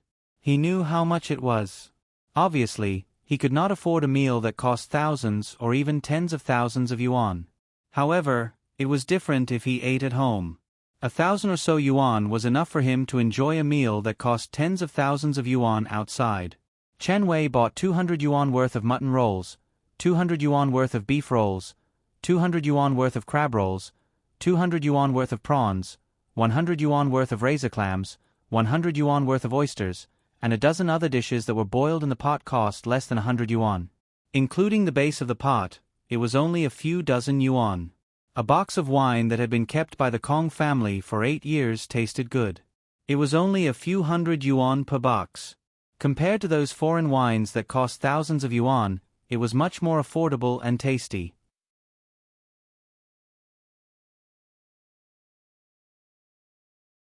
Chapter 3587. The few of them were drinking and chatting like friends at Chen Wei's house. The atmosphere was joyous. Other than Su Yun, the rest of them deliberately controlled their alcohol tolerance. After all, their job was special. As a police officer, their working hours were 8 plus 16, or 5 plus 2. 8 plus 16 was worth it. 8 hours of normal working hours, and the other 16 hours had to be on standby at all times. They had to work overtime at all times and serve the people at all times. There was no excuse or reason to reject it. This was their mission. 5 plus 2 meant 5 normal working days, and they had to be on standby at all times during the weekend. This was the mindset that police officers should have. Stepping into this job meant that they had the rights that others didn't have. When they had the rights that others didn't have, they naturally had to fulfill the responsibilities that others didn't have. Everything was proportional, but unfortunately, many people didn't have this mindset. Su Yun felt that she was very lucky. At the very least, the people's police officers who had a meal with her were all worthy of the mission she shouldered. They were all worthy of the national emblem on her hat. Su Yun would never eat in the same pot as those guys who only knew how to bring shame to the national emblem on their heads. God knew how dirty those people were. Although Su Yun wasn't obsessed with cleanliness physically, he was obsessed with cleanliness mentally. After Su Yun returned home, Blackhead had already been introduced to everyone by Chou Yun. Zhua Meiyan had returned from Yanjing, and Ruan Qingshuang had also returned from a visit. After a busy day of work, this period of relaxation had allowed them to relax physically and mentally. Bai Xiaoye trained Blackhead and asked with a smile, "Brother, where are you going to send this spirit to?" "I don't have a place to send him," Su Yun said, "but it's a waste of talent for Blackhead to stay in his original place. That's why I brought him back. If I need anything, he will definitely be able to help. More importantly, he can bring incredible help to the drug enforcement unit on Qingdao. Bai Xiaoye finally realized that Su Yun had already prepared for this. Then why didn't you send it there? Bai Xiaoye asked. Su Yun smiled. It also needs to adapt. After all, it's just very familiar with me now. Now it's very familiar with me. Bai Xiaoye said, because I just told it that you went out to drink and eat with friends, but you didn't bring it along. But I didn't go, I stayed behind to accompany it. You're much smarter than it. Su Yun didn't know whether to laugh or cry. After that, Su Yun stepped forward and patted Blackhead's head. Then, he asked Ruan Qingshuang and Zhua Meiyan, before the end of the year, the company's outstanding employees are going on an impromptu trip. Do you have anywhere in mind? How many are there? There aren't many people. Each department will recommend the most outstanding one, and then the leaders of each department will vote for a few more. Zhua Meiyan said, there should be around 50 people. Ruan Qingshuang also said, as for where to go, I haven't thought about it yet. I'm going to look at travel websites in the next few days and choose a few for the employees to vote for. Don't vote. I've already thought of a destination for you. Su Yun heard that this matter wasn't confirmed yet, so he quickly decided to confirm it to avoid trouble in the future. Where are we going? Everyone asked in unison. Su Yun said, Hong Kong and Macau. Huh. To be honest, they didn't expect this. Although Hong Kong and Macau were good places, the port area was mainly for shopping, while Macau was mainly for casinos. This didn't seem to be very affordable for these outstanding employees. When it came to casinos, it was probably something that employees couldn't afford to play. At most, everyone would just take a look around. Those who were interested and didn't need to support a family might have the guts to take out a month's salary to try it out. However, their monthly salary probably wouldn't even be enough to try all the games once before they lost everything. Speaking of shopping, the good things in the shopping paradise were often expensive. No one would foolishly go to Hong Kong and Macau to buy small things that were only a few hundred yuan. If they casually bought a few good things, the employees' 1 year's salary would be wasted. For them, going to Hong Kong and Macau wouldn't be very comfortable and happy. It might be quite stressful. After all, just the food would be quite expensive. Su Yun had also thought about this. He was a responsible boss. If it's 50 people, it's not a lot. The accommodation will be taken care of by the company. If it's food, everyone will be given a subsidy of 10,000 yuan. As for shopping, it's up to everyone's willingness. If you go to Macau and want to experience the casino, everyone will be given 10,000 yuan of chips. It's all a learning experience. If someone's lucky, they might even be able to earn tens of thousands of yuan. You're quite generous. There aren't many people, so it won't cost much. Su Yun, this is also a reward for them. The other employees can use them as benchmarks and strive to become outstanding employees next year. Zhua Meiyan agreed. With a reward, there would be motivation. But have you ever thought that there might be people who don't accept gambling? Then we won't give them chips. The 10,000 yuan will be their shopping fund. Su Yun, let them choose voluntarily. If they don't like gambling, they can take the 10,000 yuan to the port area to shop. At least they can buy a few good things. That's right. I think that's fine. Ruan Qingshuang nodded. Why did you suddenly make such a decision? Bai Xiaoye saw through the clues. Brother, are you going there for something? Su Yun nodded. You know me well. I did go there for something. But you just came back. Ruan Qingshuang glanced at Chou Yun. Chou Yun also told us about this. She went to Hong Kong and Macau with the criminal to pick up the goods. Su Yun smiled. That's right. That's why I have to make it up to Chou Yun. It's really hard on her this time. She probably didn't even have a hot meal to follow the criminal. Not to mention going there to visit and play. At least you have a conscience. Bai Xiaoye nodded. Of course, there's another thing. Su Yun. Qin Wana misses you. She has a case that requires her to go to the casino in Hong Kong and Macau. She doesn't have much experience. I think I can help her with this matter. Ruan Qingshuang also missed Qin Wan. She must be very busy and tired now, right? If she wasn't busy, she would have come to see you long ago. It's because she's too busy. Su Yun, so, what do you think? Shall we arrange for her to stay in Hong Kong and Macau? That way, we can go there and check it out first. Killing many birds with one stone. Sure. Ruan Qingshuang agreed. Okay. Chou Yun also nodded. Bai Xiaoye gave a thumbs up. It's good that you all agree. I support each of your decisions. Zhua Meiyan smiled. Then it's settled. At this moment, Su Yun's phone suddenly rang.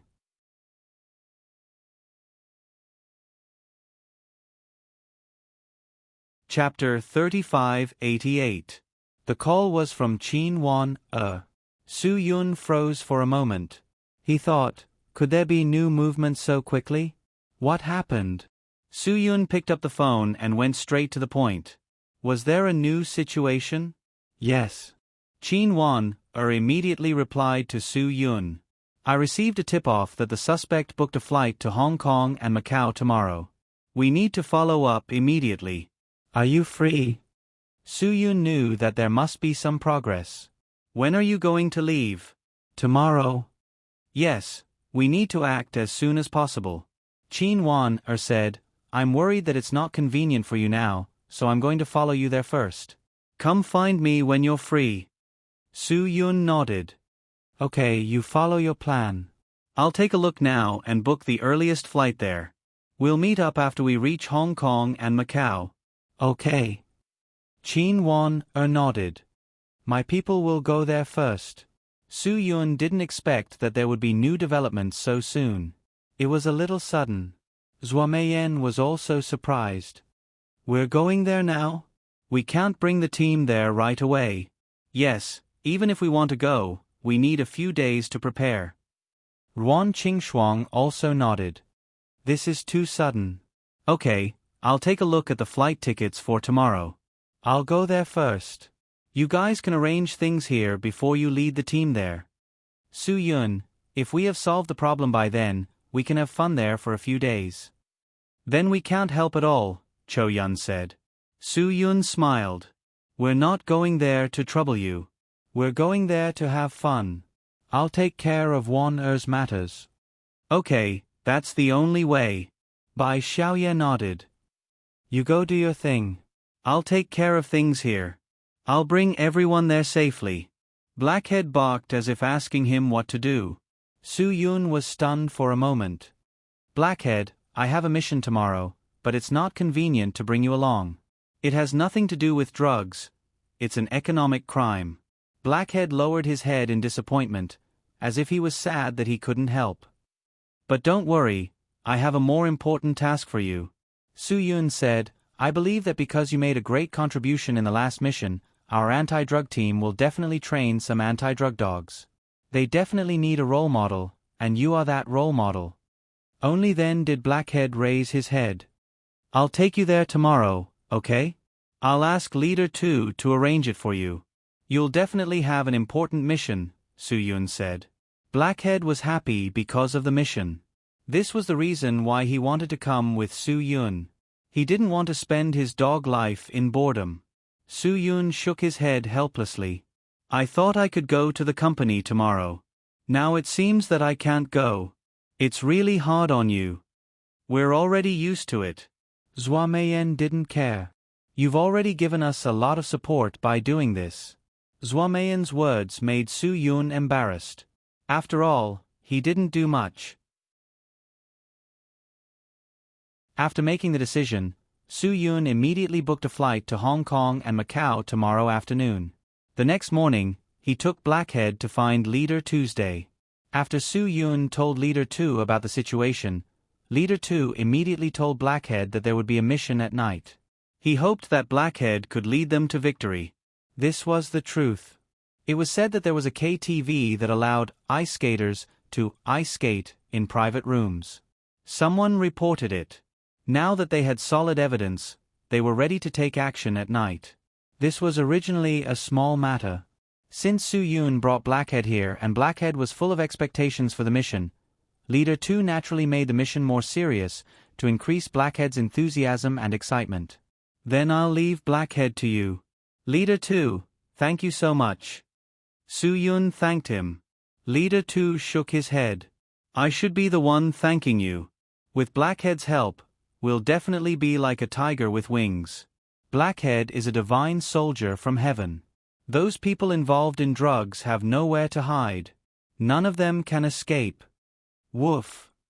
Blackhead's barking was particularly straightforward.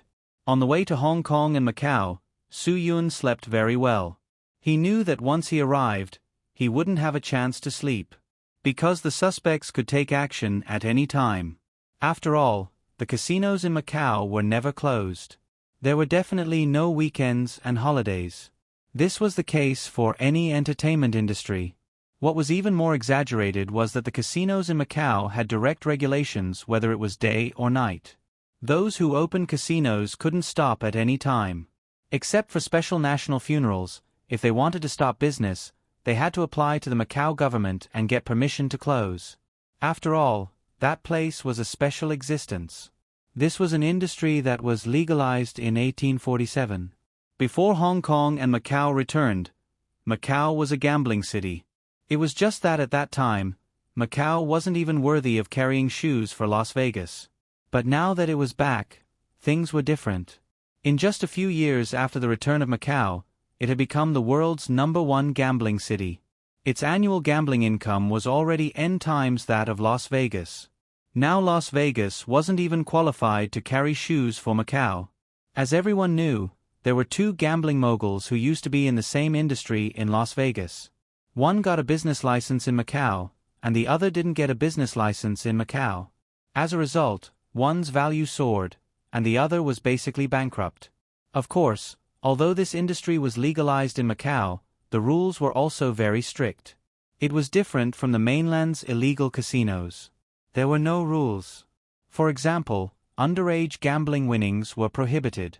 Moreover, the security check procedures at the entrance were exactly the same as the security check procedures at the airport waiting hall. They had to take out all the metal objects on their body and hand them over to the security personnel for inspection. It could be said that it was stricter than the airport security.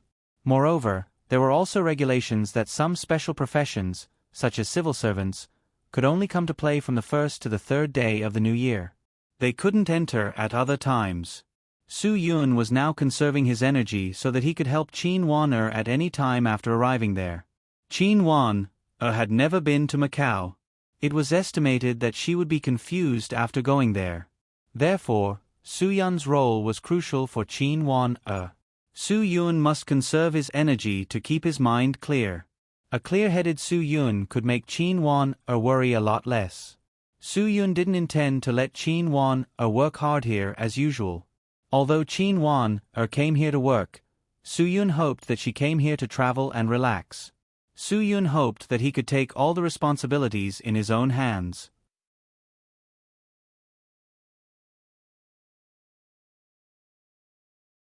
Chapter 3589. When Su Yun was still flying, Qin Wan-er had already arrived in Hong Kong and Macau. In order to keep the operation secret, Qin Wan-er only brought 2 people out. What surprised Su Yun was that Qin Wan-er not only brought 2 people, but one of them was a girl. The young girl was called Man Yu. She had just graduated from the police academy and entered the bureau. Qin Wan-er brought her because she saw a lot of her own shadow in Man Yu. Now, there were fewer and fewer people who could still be hot-blooded after entering the unit, especially girls. That was why Qin Wan-er admired Man Yu very much. The other person who came with them was Tai Kong. He was already in his 50s and had rich experience in solving cases. Even though Qin Wan-er's rank was higher than his, she still respectfully called him Uncle Qin. Qin Wan-er felt that this was very suitable. It was easy to be exposed if she brought too many people. If she came alone, she was afraid that she would not have enough energy. Uncle Qin and Man Yu were a good combination. One was experienced, and the other was motivated. When the two of them stood together, they looked like father and daughter. It would not arouse other people's suspicion. Even if there were suspicions, they would at most think that they were godfather and goddaughter. It would be fine as long as the people they investigated did not suspect them. Qin Wan Er's target suspect was called Lu Ben Lu. The people who worked under him called him Brother Shui. Those who were not very familiar with him would call him Boss Lu. On the surface, Lu Ben Lu was definitely a successful man who made people feel comfortable.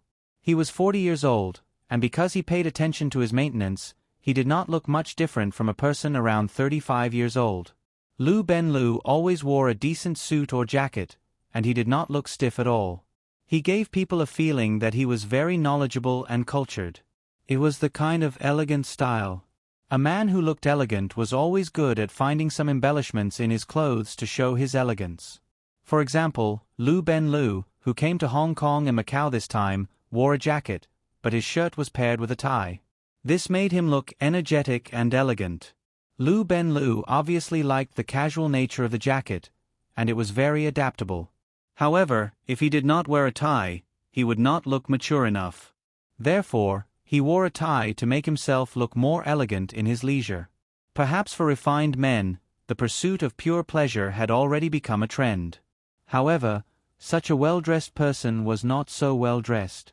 People who did this kind of money laundering were always bright on the surface but dark on the inside. Many ordinary people would have doubts. They wondered why there were so many rich people around them.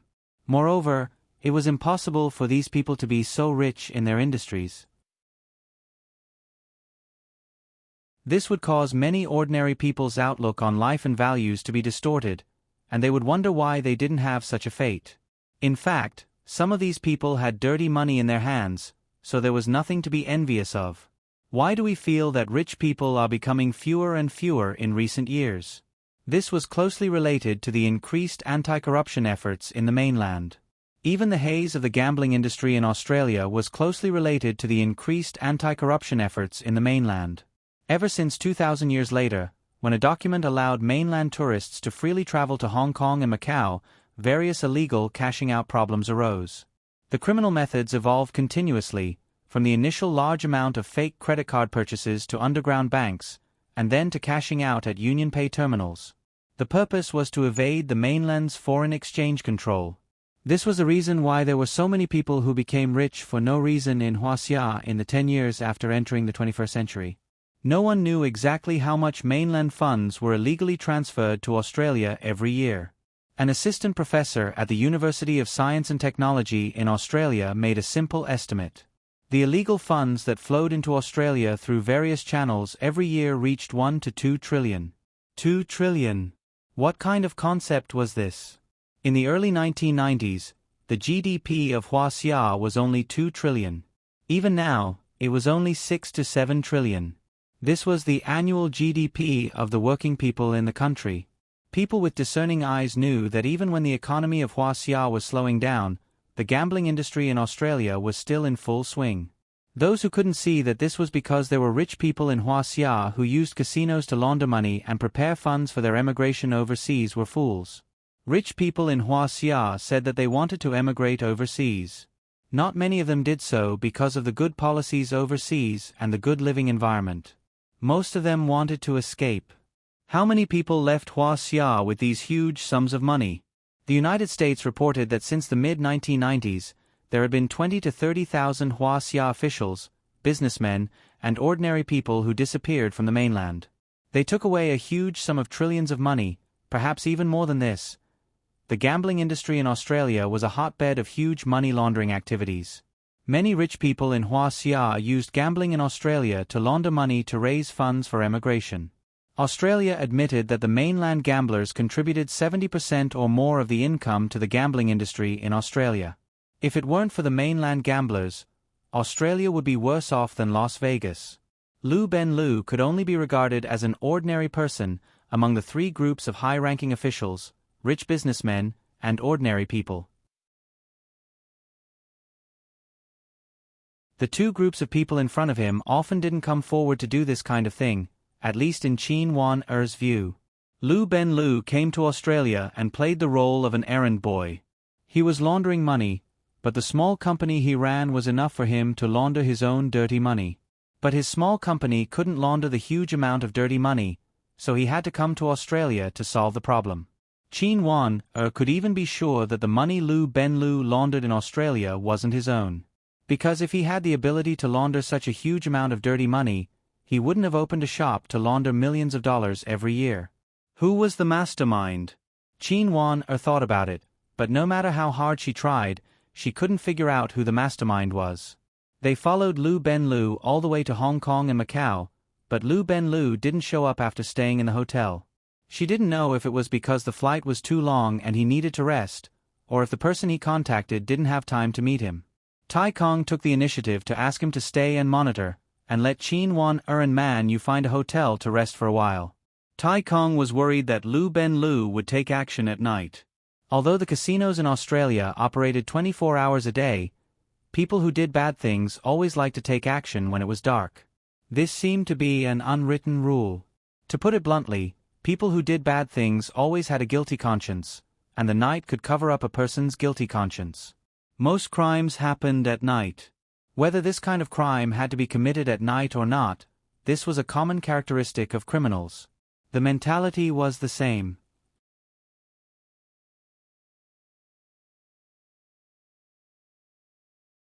Chapter 3590.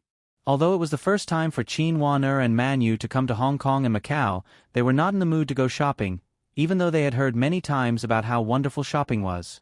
Since they were not in the mood to go shopping, they could only stay in the hotel.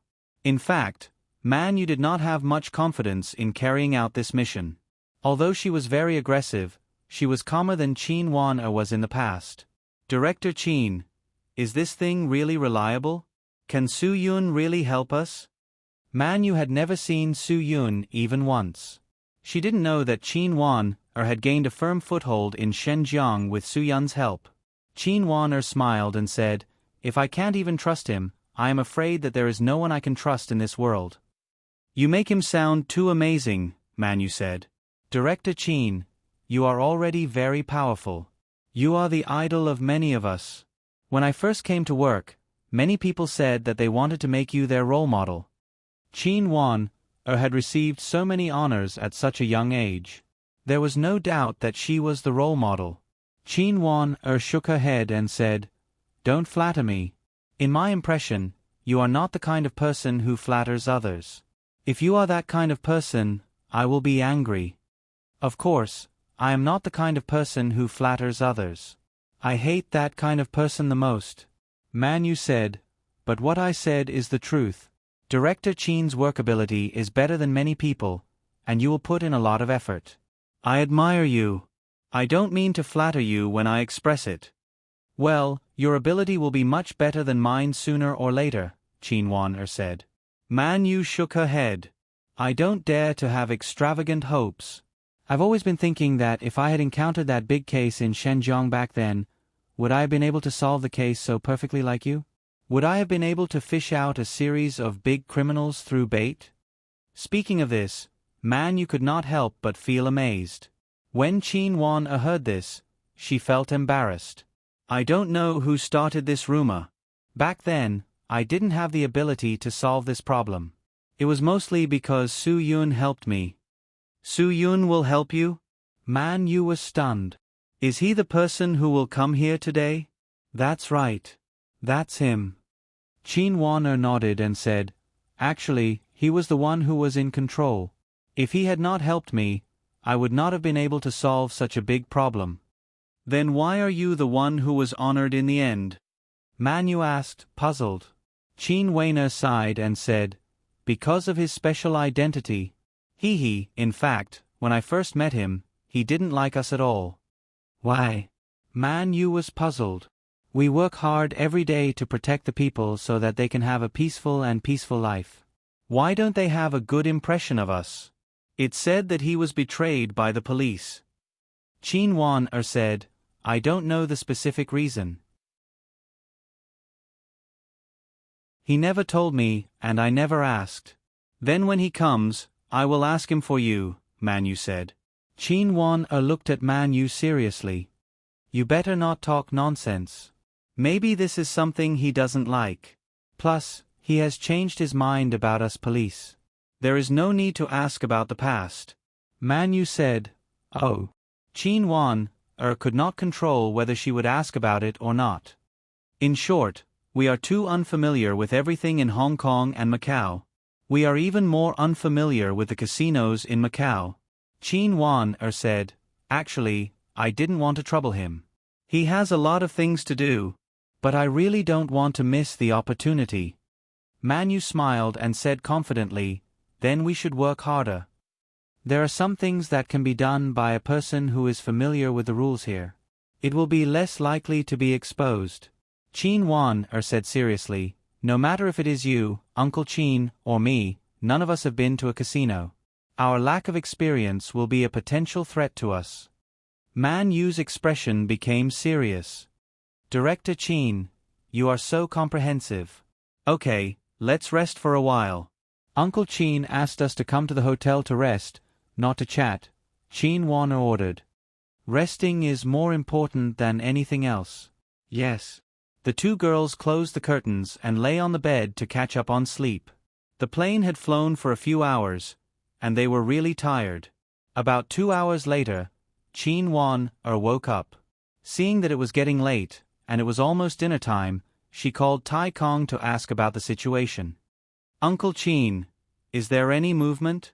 Lu Ben Lu has not come out since he entered the hotel.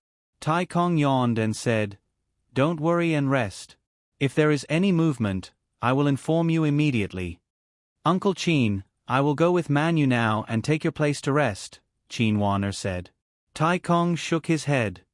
No need, I'm not tired. You guys go shopping or something. I'll be fine here. It's not a big deal.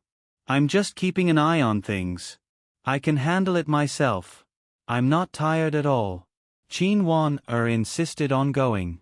At this moment, Man Yu also sat up and said to the phone without hesitation, Uncle Chin, we will go find you after we eat something. Just treat it as taking your place to eat. Is that okay? You can't be hungry all the time. All right then. Tai Kong finally agreed. When Chin Wan and Man Yu were about to leave, Su Yun suddenly called. Su Yun had already gotten off the plane. He was now looking for Chin Wan to confirm the location and was about to rush over. Chin Wan became excited when she heard that.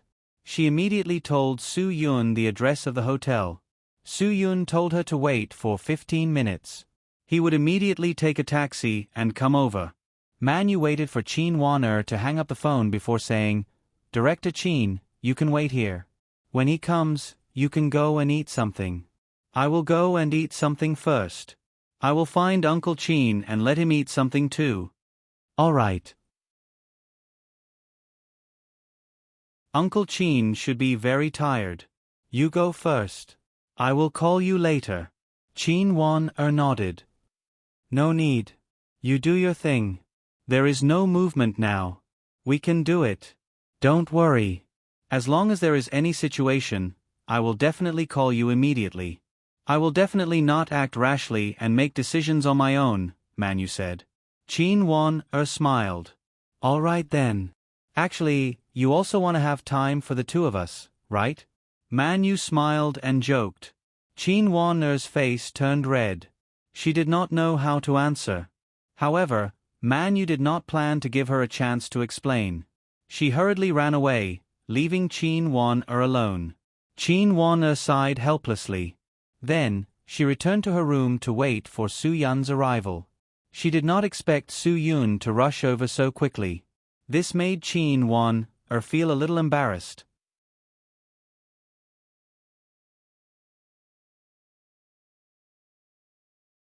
Chapter 3591.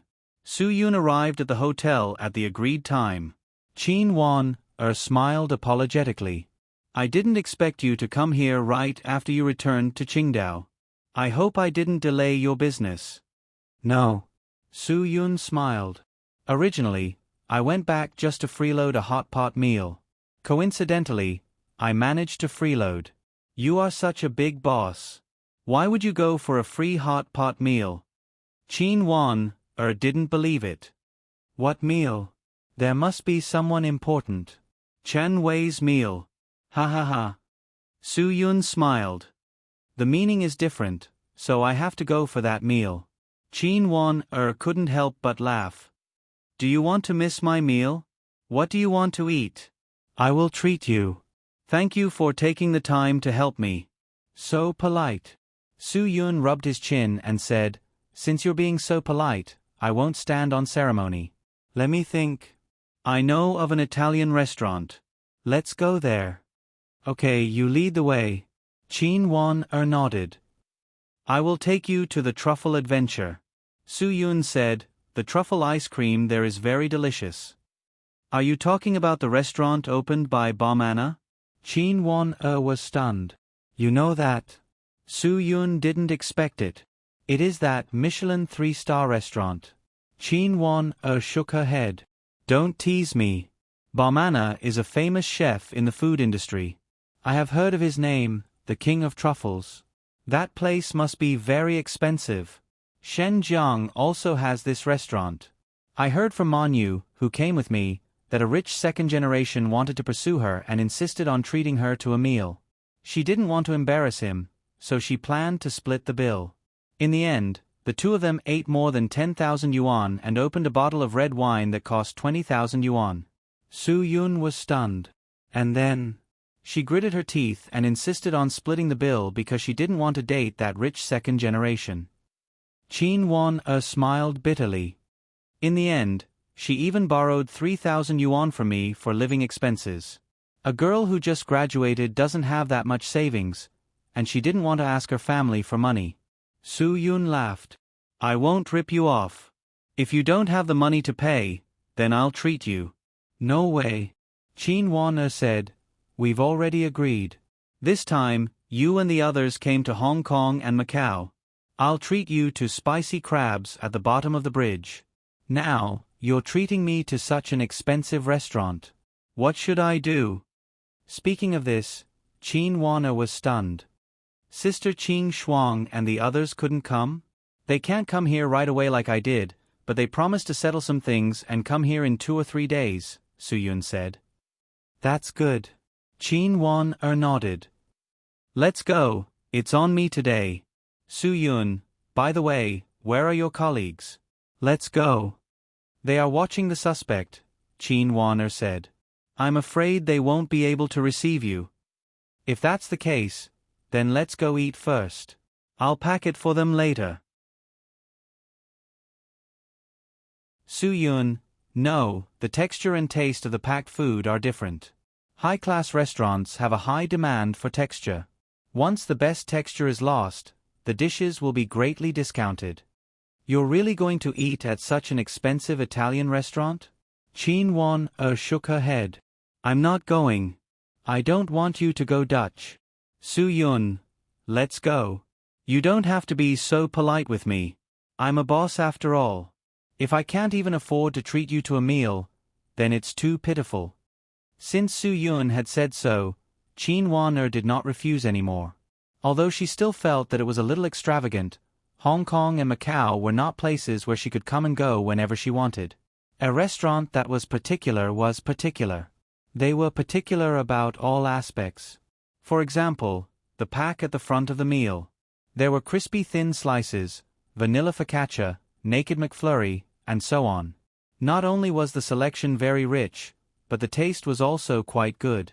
It was definitely not like those Western restaurants that only cost a few hundred yuan per meal. The most important thing was that this restaurant was very generous with the bread. It was constantly serving new bread. Even when Su Yun and Qin Wan were about to eat dessert, they still sent a plate of hot bread that was full of aroma and vitality. It was the first time Qin Wan had eaten Iberian ham with such a delicate texture and rich flavor. After the white asparagus was complemented by the hollandaise sauce made of orange and white asparagus, the combination of these seemingly ordinary ingredients reached a whole new level. The lobster salad was also not bad. This dish relied too much on the ingredients, so even if it was accompanied by the most expensive French black truffle, it did not leave much of an impression on Qin Wan. The handmade pasta was also very rich. There were zucchini, red pepper, and Italian green tiger prawns. Unfortunately, the portion was very small. Soo-yoon finished it in 2 bites. As a girl, Chin-won only needed 3 bites. Soo-yoon's favorite was the lobster risotto. The impeccable risotto was based on lobster meat and seafood soup. It was rich in aroma, and the ripeness of the rice was suitable for Asian tastes. It was not 70% raw like the authentic risotto. However, Soo-yoon felt that this kind of unauthentic dish tasted better. The black truffle ice cream was very expensive. Chin-won refused to order it at first, because she felt that it was really not cost-effective. However, Soo-yoon told her that since she was here, if she did not try the truffle ice cream, it would be a waste of time. In the end, Chin-won accompanied Soo-yoon to luxury a bit. This ice cream could make Chin-won go from not knowing anything about truffles to being completely subdued by the intoxicating aroma. Not to mention the nuts sandwiched in the middle and how fragrant the ice cream made with chantilly fresh cream would be, the truffle aroma was so cold that it even made Chin-won forget what ice cream was. Chin-won said that she only had a feeling similar to an epiphany. What she suddenly understood was why this restaurant was a Michelin 3-star restaurant, and why the famous chef Balmana was the king of truffles. This was the answer. Although the two of them had eaten close to 8,000 yuan for this meal, Chin-won really felt that the money was quite worth. After all, these things could not be eaten anywhere. He was indeed worthy of being called a master chef. Why is food called a work of art? Soo-yoon said, "It is because of the existence of this level of chef. It is because of this level of chef that food becomes a work of art." Chin-won nodded. "Yes, it is indeed a work of art. Well, we have eaten. Let's go buy a ticket. I will take you to Macau first." Soo-yoon said, "It will take an hour by boat. I promise you will find that there is a certain difference between the nightlife in Macau and the port area." Chin-won did not expect Soo-yoon to go, but she was still looking forward to it. It was good to go in advance. At least she could understand more.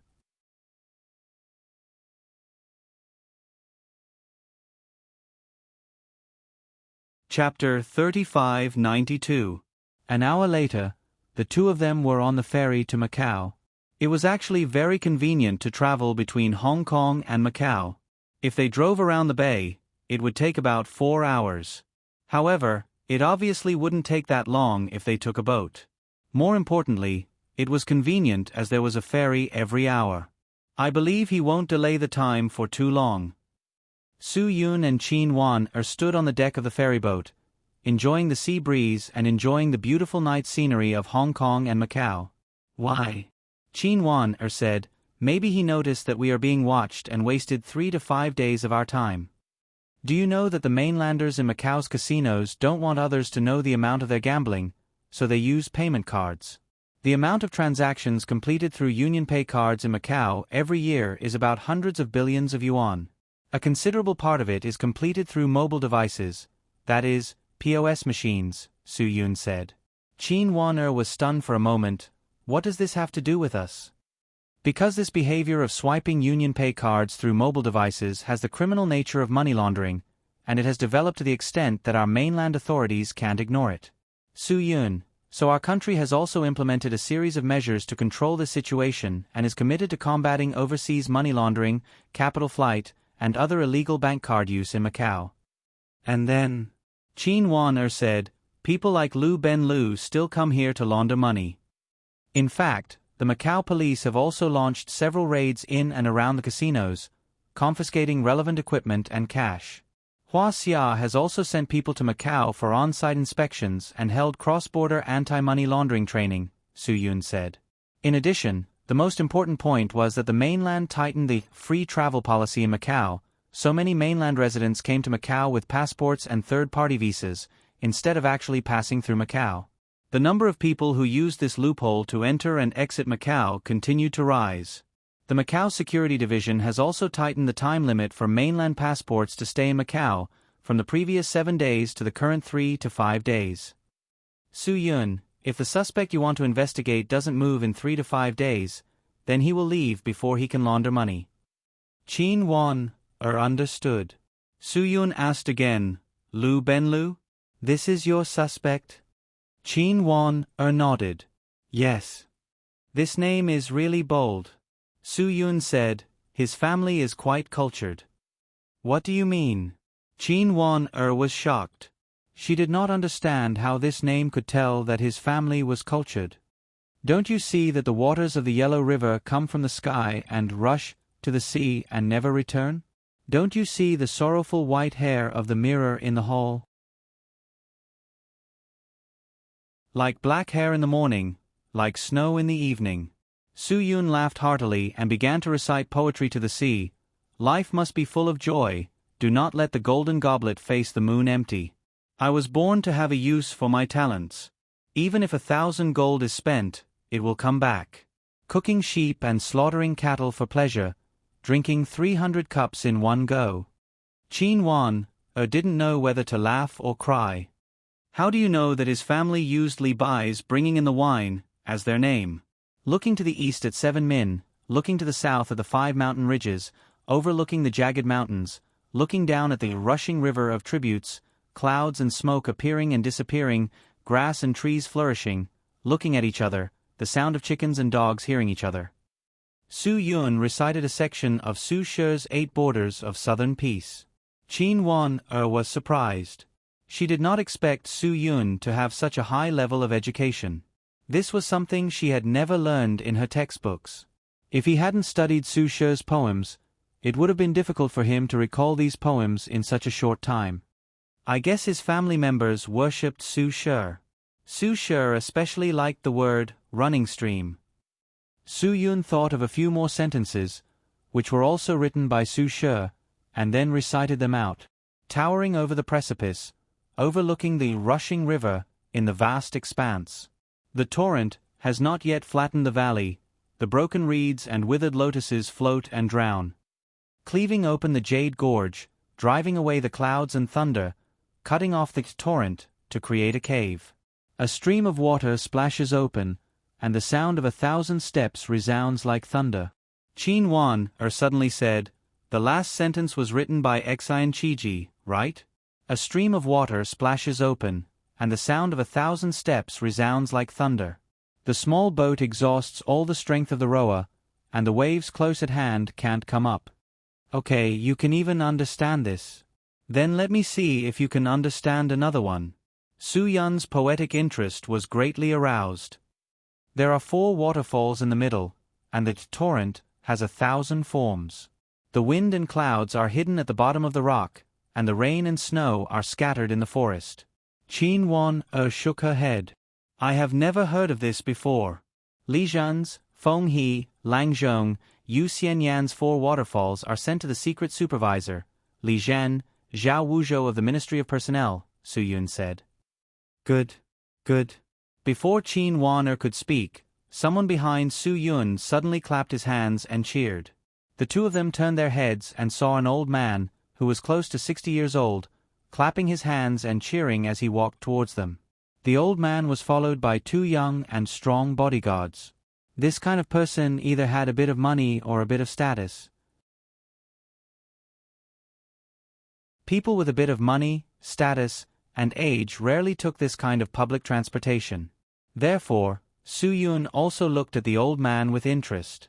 In this era, there aren't many young people who still study poetry and songs. The old man smiled slightly and looked at Su Yun. I didn't expect that you would have such profound attainments at such a young age. Haha, uncle, I can't say that I have any attainments. I just like it, Su Yun said modestly. I just feel that ancient poetry is very charming and makes people feel comfortable reading it. The old man nodded his head. That's right, it is indeed so. This is called charm. How many young people nowadays can write poetry and songs with this kind of flavor? After a pause, the old man seemed to suddenly become interested and recited the second half of Bringing in the Wine. Master Tsin, Dan Chosheng, Bringing in the Wine, don't stop. Let me sing a song with you. I ask you to listen to me. Bells, drums, and jade are not expensive. I hope you are drunk and unwilling to wake up. Since ancient times, sages have been lonely, only those who drink leave their names. In the past, the king of Chen held a banquet and drank 10,000 cups of wine. Why does the master say that he is not rich? He must take the right wine. 5 colored horses, 1,000 gold cloaks, who will be exchanged for good wine, together with you to quench the sorrows of the ages. After reciting, the old man sighed with emotion. Only this kind of poetry has such momentum when recited. There's a world of difference between this and the so-called modern poets who wrote all sorts of nonsense. Hearing that the old man looked down on modern poets, Su Yun didn't say anything. He knew that many people who liked to study ancient poetry and had no interest in modern poetry. Perhaps it was because ancient poetry was more important than modern poetry, or perhaps it was because modern poetry didn't have the charm and momentum of ancient poetry. It made people involuntarily feel hot blood rise when reciting it. However, Su Yun wouldn't make any judgments about this. After all, he was a vulgar person who didn't understand the matters of scholars and shouldn't speak carelessly. Good. Su Yun also praised in return. Uncle, your recitation is much more imposing than mine. Compared to you, the difference between me and you is like heaven and earth. Young man, excessive modesty can be arrogant. The old man smiled slightly and didn't hide the admiration in his eyes for Su Yun.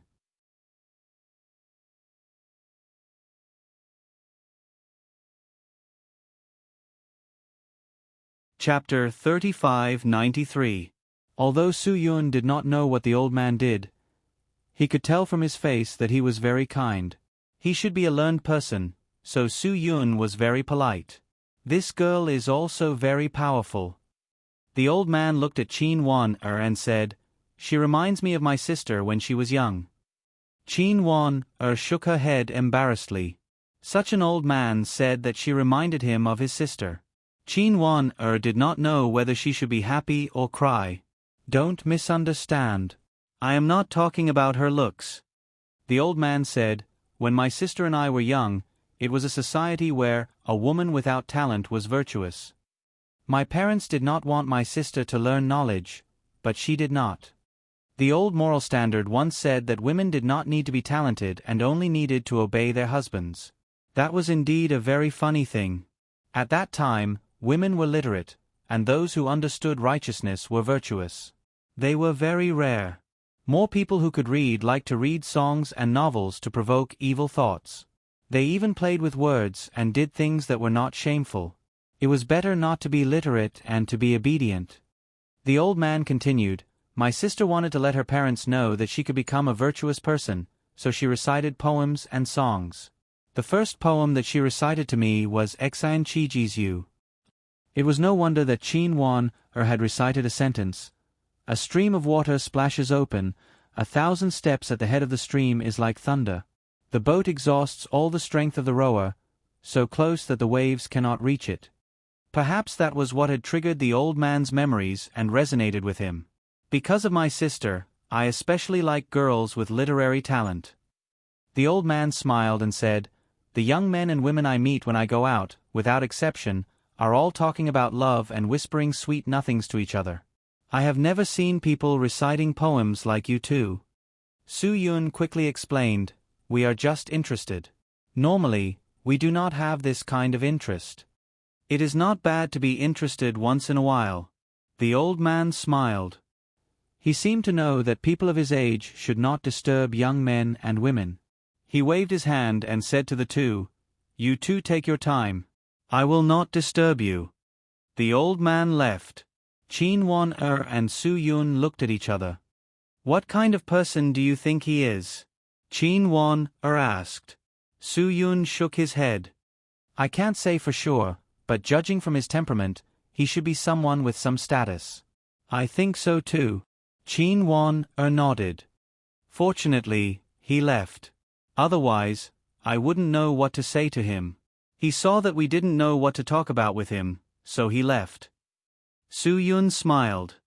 "If we can have a good chat with him, he might go to the coffee shop on the ship and treat us to a cup of coffee."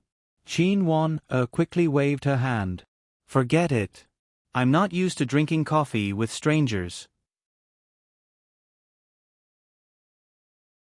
Su Yun shrugged in agreement. In fact, he didn't want to drink coffee with strangers either. The speed of the ferry was very fast, and they soon arrived at the Macau region of Hong Kong and Macau. There were 8 sceneries in Macau, but at night, places like Black Sand Treading Waves, Sandbar Sacred Site, and Mother's Pavilion Purple Smoke were obviously not suitable for viewing. The only spectacular thing was the Mirror Sea Rainbow. The Mirror Sea Long Rainbow included the Mirror Sea and the Long Rainbow. The Mirror Sea was one of the ancient names of Macau. It generally referred to the sea between the Macau Peninsula and Taipa Island. For hundreds of years, it had been a shipping route for Macau's foreign trade. Today, there were 2 bridges across the Mirror Sea. The 2 bridges were like rainbows that crossed the Mirror Sea. It was not only the main artery of Macau, but also a very spectacular view of Macau. Especially at night, when the lights were gorgeous, it was even more beautiful. Just as Su Yun and Qin Wan arrived at Macau, they walked out of the ferry and went through the customs procedures. They arrived at the world's gambling city, and the sky began to drizzle. What Su Yun and Qin Wan didn't expect was that after they took a taxi to the prosperous gambling area of Macau, it was already raining outside.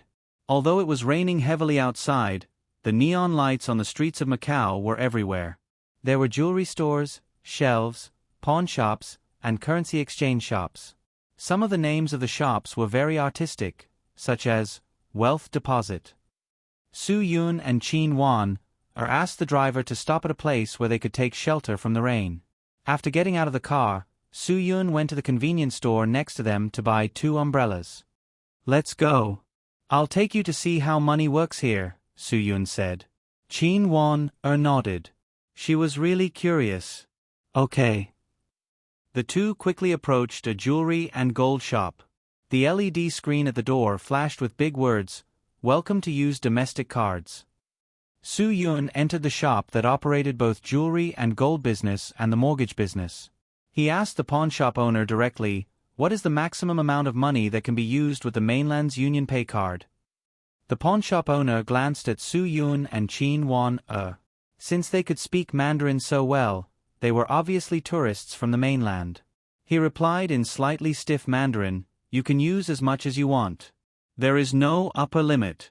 The exchange rate is 85% of today's exchange rate." Just when Su Yun and Qin Wan were about to ask more, a middle-aged woman appeared. She seemed to be a regular customer. After arriving, she knocked on the table and said, "Boss." She spoke Mandarin, so she was naturally from the mainland. The pawnshop owner smiled and took the bank card handed to him by the mainland woman. "Same as before," the woman said. The pawnshop owner nodded. Of course, he did not give the woman any gold or jewelry, nor did he take out any goods. He just quickly took out 1 million Hong Kong dollars and gave it to the woman. The woman signed her name on the Union Pay receipt marked as General Shopping. Then, she took the cash and walked to the 16 Pu Casino not far away. Qin Wan understood this at this time. According to the regulations, mainland citizens could bring a maximum of 20,000 yuan and $5,000 out of the country every day. This was to limit the outflow of black money. Is this legal? Qin Wan could not help but ask. The pawnshop owner laughed. Everyone is doing this. There is no legal or illegal. In order to let Qin Wan cash out without worry, the pawnshop owner smiled and said, "In the Grand Fortune jewelry store in Macau Casino, anyone can use the Union Pay card to buy gold bars worth up to tens of millions of yuan. Then, they can directly sell them to the jewelry store in exchange for cash." Su Yun faintly smiled. He had come here to show Qin Wan how he had gotten the money. It's very simple. Through this change in shopping methods, the channel of black money immediately becomes legitimate. Su Yun lowered her voice and whispered into Qin Wan's ear. Only Qin Wan could hear it.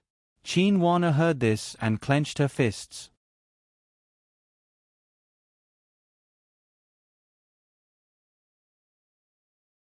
Chapter 3594. How much do you need? The pawnshop owner frowned. He seemed to realize that they were not gamblers or money launderers with other purposes. If you don't need anything, take care. I won't see you out.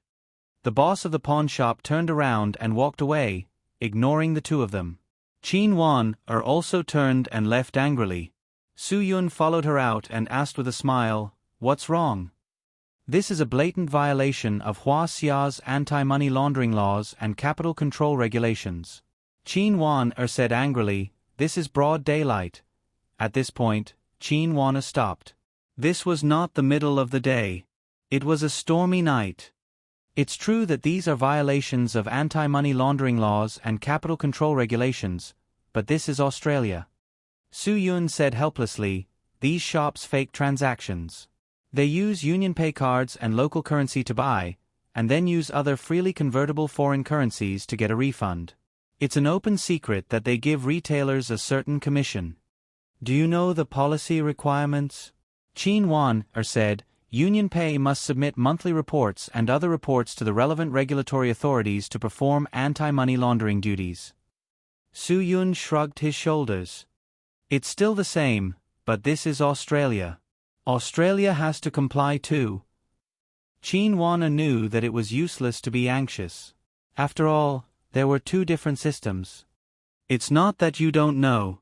As the leading industry in Australia, gambling tourism has a unique position in the economy of Australia." Su Yun said seriously, "Gambling funds enter Australia through UnionPay. This is a problem that all bank cards face. So far, Australia has not established an effective cross-border cash declaration system. This is not a problem that can be solved easily." Qin Wan looked at Su Yun helplessly. "Is there no way to control this phenomenon?" The U.S. Empire has also listed Australia as the world's main money laundering area in its latest annual report. Su Yun shook his head. Although Australia has made some progress in strengthening the fight against illegal money flows, this is a place that relies on gambling to make money. So, there must be a major loophole. Qin Wan could see from Su Yun's expression that this was not a problem that could be solved overnight. The legislation to increase the due diligence requirements for Macau customers is stalled, and the legislation to strengthen the control of cross-border currency in the region is also the same. Su Yun smiled bitterly. Qin Wan's eyes swept through everything in front of her. On the streets of Macau that were washed by the rainstorm, the signboards of the jewelry stores were all written with the words, "Welcome RMB, welcome UnionPay cards, no upper limit for swiping cards." These words were particularly dazzling in the eyes of Qin Wan. "Will Lu Ben Lu also come here to get cash?" Qin Wan suddenly asked. Su Yun shook his head. "I think what he wants to do here is definitely a huge amount. He will definitely use another method." "What will he do?" "Stack," Su Yun said. "When it comes to money laundering in Macau casinos, it has to be mentioned. The so-called folding henchman is the common name of the casino intermediary operator in Macau. It is mainly to introduce customers to the VIP hall of the casino and collect commission. The folding henchman played a big role in the prosperity of Macau's gambling industry. They would find potential gamblers from the mainland and attract them to Macau. By relaxing the lending limit, the gamblers would be able to bet far more than the legal amount allowed to leave the country. The amount involved in these gambling games may be far higher than the gambling income officially announced. It was obviously a hotbed of huge money laundering activities. The folding henchmen used their identity as a third party to transfer a large amount of money to other places and casinos. Customers generally relied on the gambling intermediary to transfer funds for them, so it would be difficult to distinguish the source of funds and the identity of the customer. As long as the gambling intermediary colluded with the customer to launder the black money and merged illegal funds with legal funds, it would make the source of funds and the identity of the customer almost completely impossible to distinguish. Originally, Su Yun wanted to take Qin Wan to the casino to take a look and play a few rounds. However, Qin Wan received a call from Tai Kong, saying that there was new movement on Lu Benliu's side. Someone drove over and picked up Lu Benliu. Qin Wan asked Uncle Qin and Man Yu to keep an eye on him, and she immediately prepared to rush back with Su Yun. The two quickly returned to the ferry and hurriedly returned to the port area. Qin Wan's first trip to Macau ended so, regretfully. At this moment, Qin Wan really didn't have a good impression of Macau in her heart. It was not for anything else, but because these money laundering places really gave her a headache and annoyance. Su Yun could see the depression in Qin Wan-er's heart. He smiled and comforted her. This kind of situation will be slowly solved sooner or later. The tumor is not formed in a day, so it can't be eliminated in a day. However, as long as the medicine is continuously supplied, the disease will be cured sooner or later. Maybe. Qin Wan-er nodded. Although she didn't know when this kind of situation would be completely eradicated, she hoped that the sooner, the better. The sooner, the more they could make those criminals have nowhere to escape. There was nowhere to hide. These bastards should all be thrown into prison and never be allowed to rise again. Qin Wan-er even irrationally hoped that these people would be like what they had been in the past, where it was popular to implicate the entire family. Everyone who was related by blood would be locked up so that their descendants would not be able to freely spend the money that had been laundered.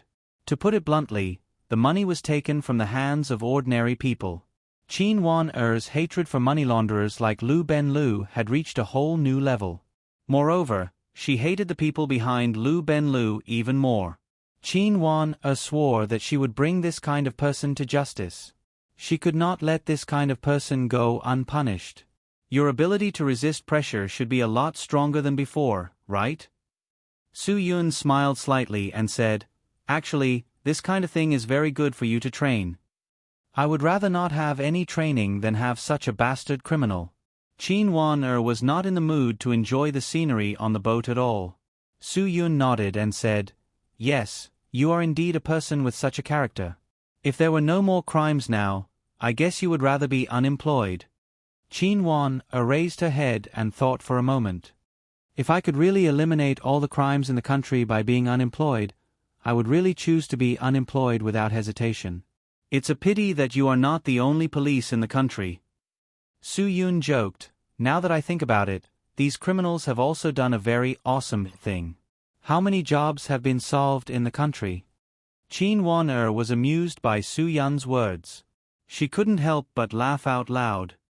"You really can find joy in a bitter situation. It turns out that my job is obtained by relying on criminals?" Aha! Su Yun was satisfied when he saw that Qin Wan-er's mood had changed.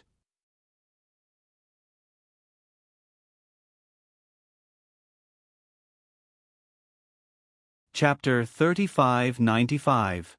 The two returned to the port area. Kong Tai and Man Yu had followed Lu Ben-lu to Temple Street. They reported their location to Qin Wan-er in time. Because Qin Wan-er was not familiar with Hong Kong and Macau, she let Su Yun lead the way. "Let's go to Temple Street." The suspect went to Temple Street? Su Yun was stunned. That place is not a place to do business. Where is that place? Qin Wan-er was confused. "I don't know where it is. Take me there." "Who cares where it is? Since Lu Ben-lu went there, he must have a purpose." "People who go to Temple Street must have a purpose," Su Yun said. "Even if you are not familiar with Hong Kong and Macau, you should have seen Hong Kong and Macau movies, right?" Qin Wan-er and Su Yun waved for a taxi and chatted. "Of course I have. The Hong Kong and Macau movies are very realistic. As long as it is a social film or a sex film, it will always be related to Temple Street." Su Yun said, "Mazu Temple, open-air delicacies, perverted magazines, illegal CDs, forbidden drugs, gambling equipment, and toys that add to the fun of the bed. The most special thing is the street girls standing on the streets at night, subtly outlining the rouge-setting sun on Temple Street." Qin Wan-er opened her eyes wide. "Prostitutes. Prostitutes on the street. Nobody cares. They are so open and aboveboard. The Macau region does not catch gambling, and the port area does not catch prostitution," Su Yun said. "That's impossible. I remember clearly that there is a ban on prostitution in Hong Kong and Macau. This is simply ignoring the laws and regulations." Qin Wan-er shook her head. "The port area has a very funny saying. It is called one floor, one phoenix. It is a unique way to provide this kind of special service." Su Yun said, "The port area has laws and regulations. If there are more than two people providing special service, it is a violation of the law. If there are no more than 2 people, it is fine. This is simply a mockery of the ban on prostitution in the port area. Qin Wan could not understand at all. Su Yun said lightly, "There are many things that you cannot understand. This society will never be perfect. A perfect utopia will never exist. Then what's the point of enacting this law?" Qin Wan asked. "The buyer doesn't break the law, the seller doesn't break the law, but the middleman does." Su Yun, do you understand now? Perhaps the relevant authorities of the port area hope to use this method to increase employment and reduce the crime rate. Then we might as well make the entire industry legal. If the entire industry is legal, the beneficiaries definitely won't be these women who rely on their bodies to make a living, but those who have the ability or the right to control this market, Su Yun said. In that case, the one who will make the most of the money will definitely be a bastard who deserves even less. Qin Wan was speechless. For a moment, she even felt that the port area's actions were quite reasonable. Not only did it reduce the crime rate, but it also didn't let the mastermind behind the scenes take advantage of it. Actually, how could there be no mastermind behind this? In this day and age, there was a mastermind behind the scenes in every industry. Women in this line of work would definitely have to pay tribute to those masterminds. After Su Yun and Qin Wan rushed to Temple Street, Lu Ben Lu had already entered a restaurant with the friend who had brought him here. Qin Wan told Su Yun the detailed address that Uncle Qin had sent. Then, Su Yun started to search with her. Temple Street was the well-known men's street. It was located in Jiolong Yao Ma Ti, and was definitely a very unique street in the port area. It was called Temple Street because of the Mazu Temple on the street. With the banyan tree garden in front of the temple as the boundary, it was divided into north and south sections. On the east side of the banyan tree, there was the Xing Wang Temple, the Mazu Temple, and the Guanyin Temple. Under the banyan tree, there was a row of altars and academies. This place should have become a place for people of the Jianghu and all kinds of idlers since the 1940s. The area around the banyan tree was also where divination, fortune-tellers, and street performers gathered. When Su Yun passed by with Qin Wan was stunned. She felt that it was very familiar.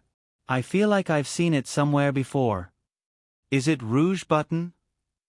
Su Yun smiled slightly. Qin Wan instantly thought of the scene in the movie where the female lead sat under the oil lamp and asked for divination. It instantly evoked her memories of the 2 deceased stars, Sister Yanfang and Brother Guarong. Was it really taken here? Qin Wan said in surprise. "Of course." Su Yun nodded. "The port area is only the size of a palm." Qin Wan shook her head in surprise. She really didn't expect this. Temple Street had always been a famous place for prostitutes in the port area. Under the buildings on the quiet street, some women could be seen soliciting customers. Fortunately, Su Yun had Qin Wan beside him, so no woman took the initiative to ask. Qin Wan could not avoid those eye-catching advertisements.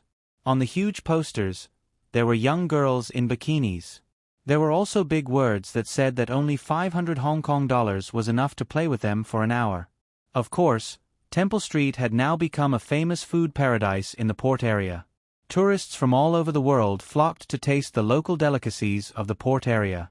Under Su Yun's lead, Qin Wan followed closely behind Su Yun. They left the noise and walked into the quiet street.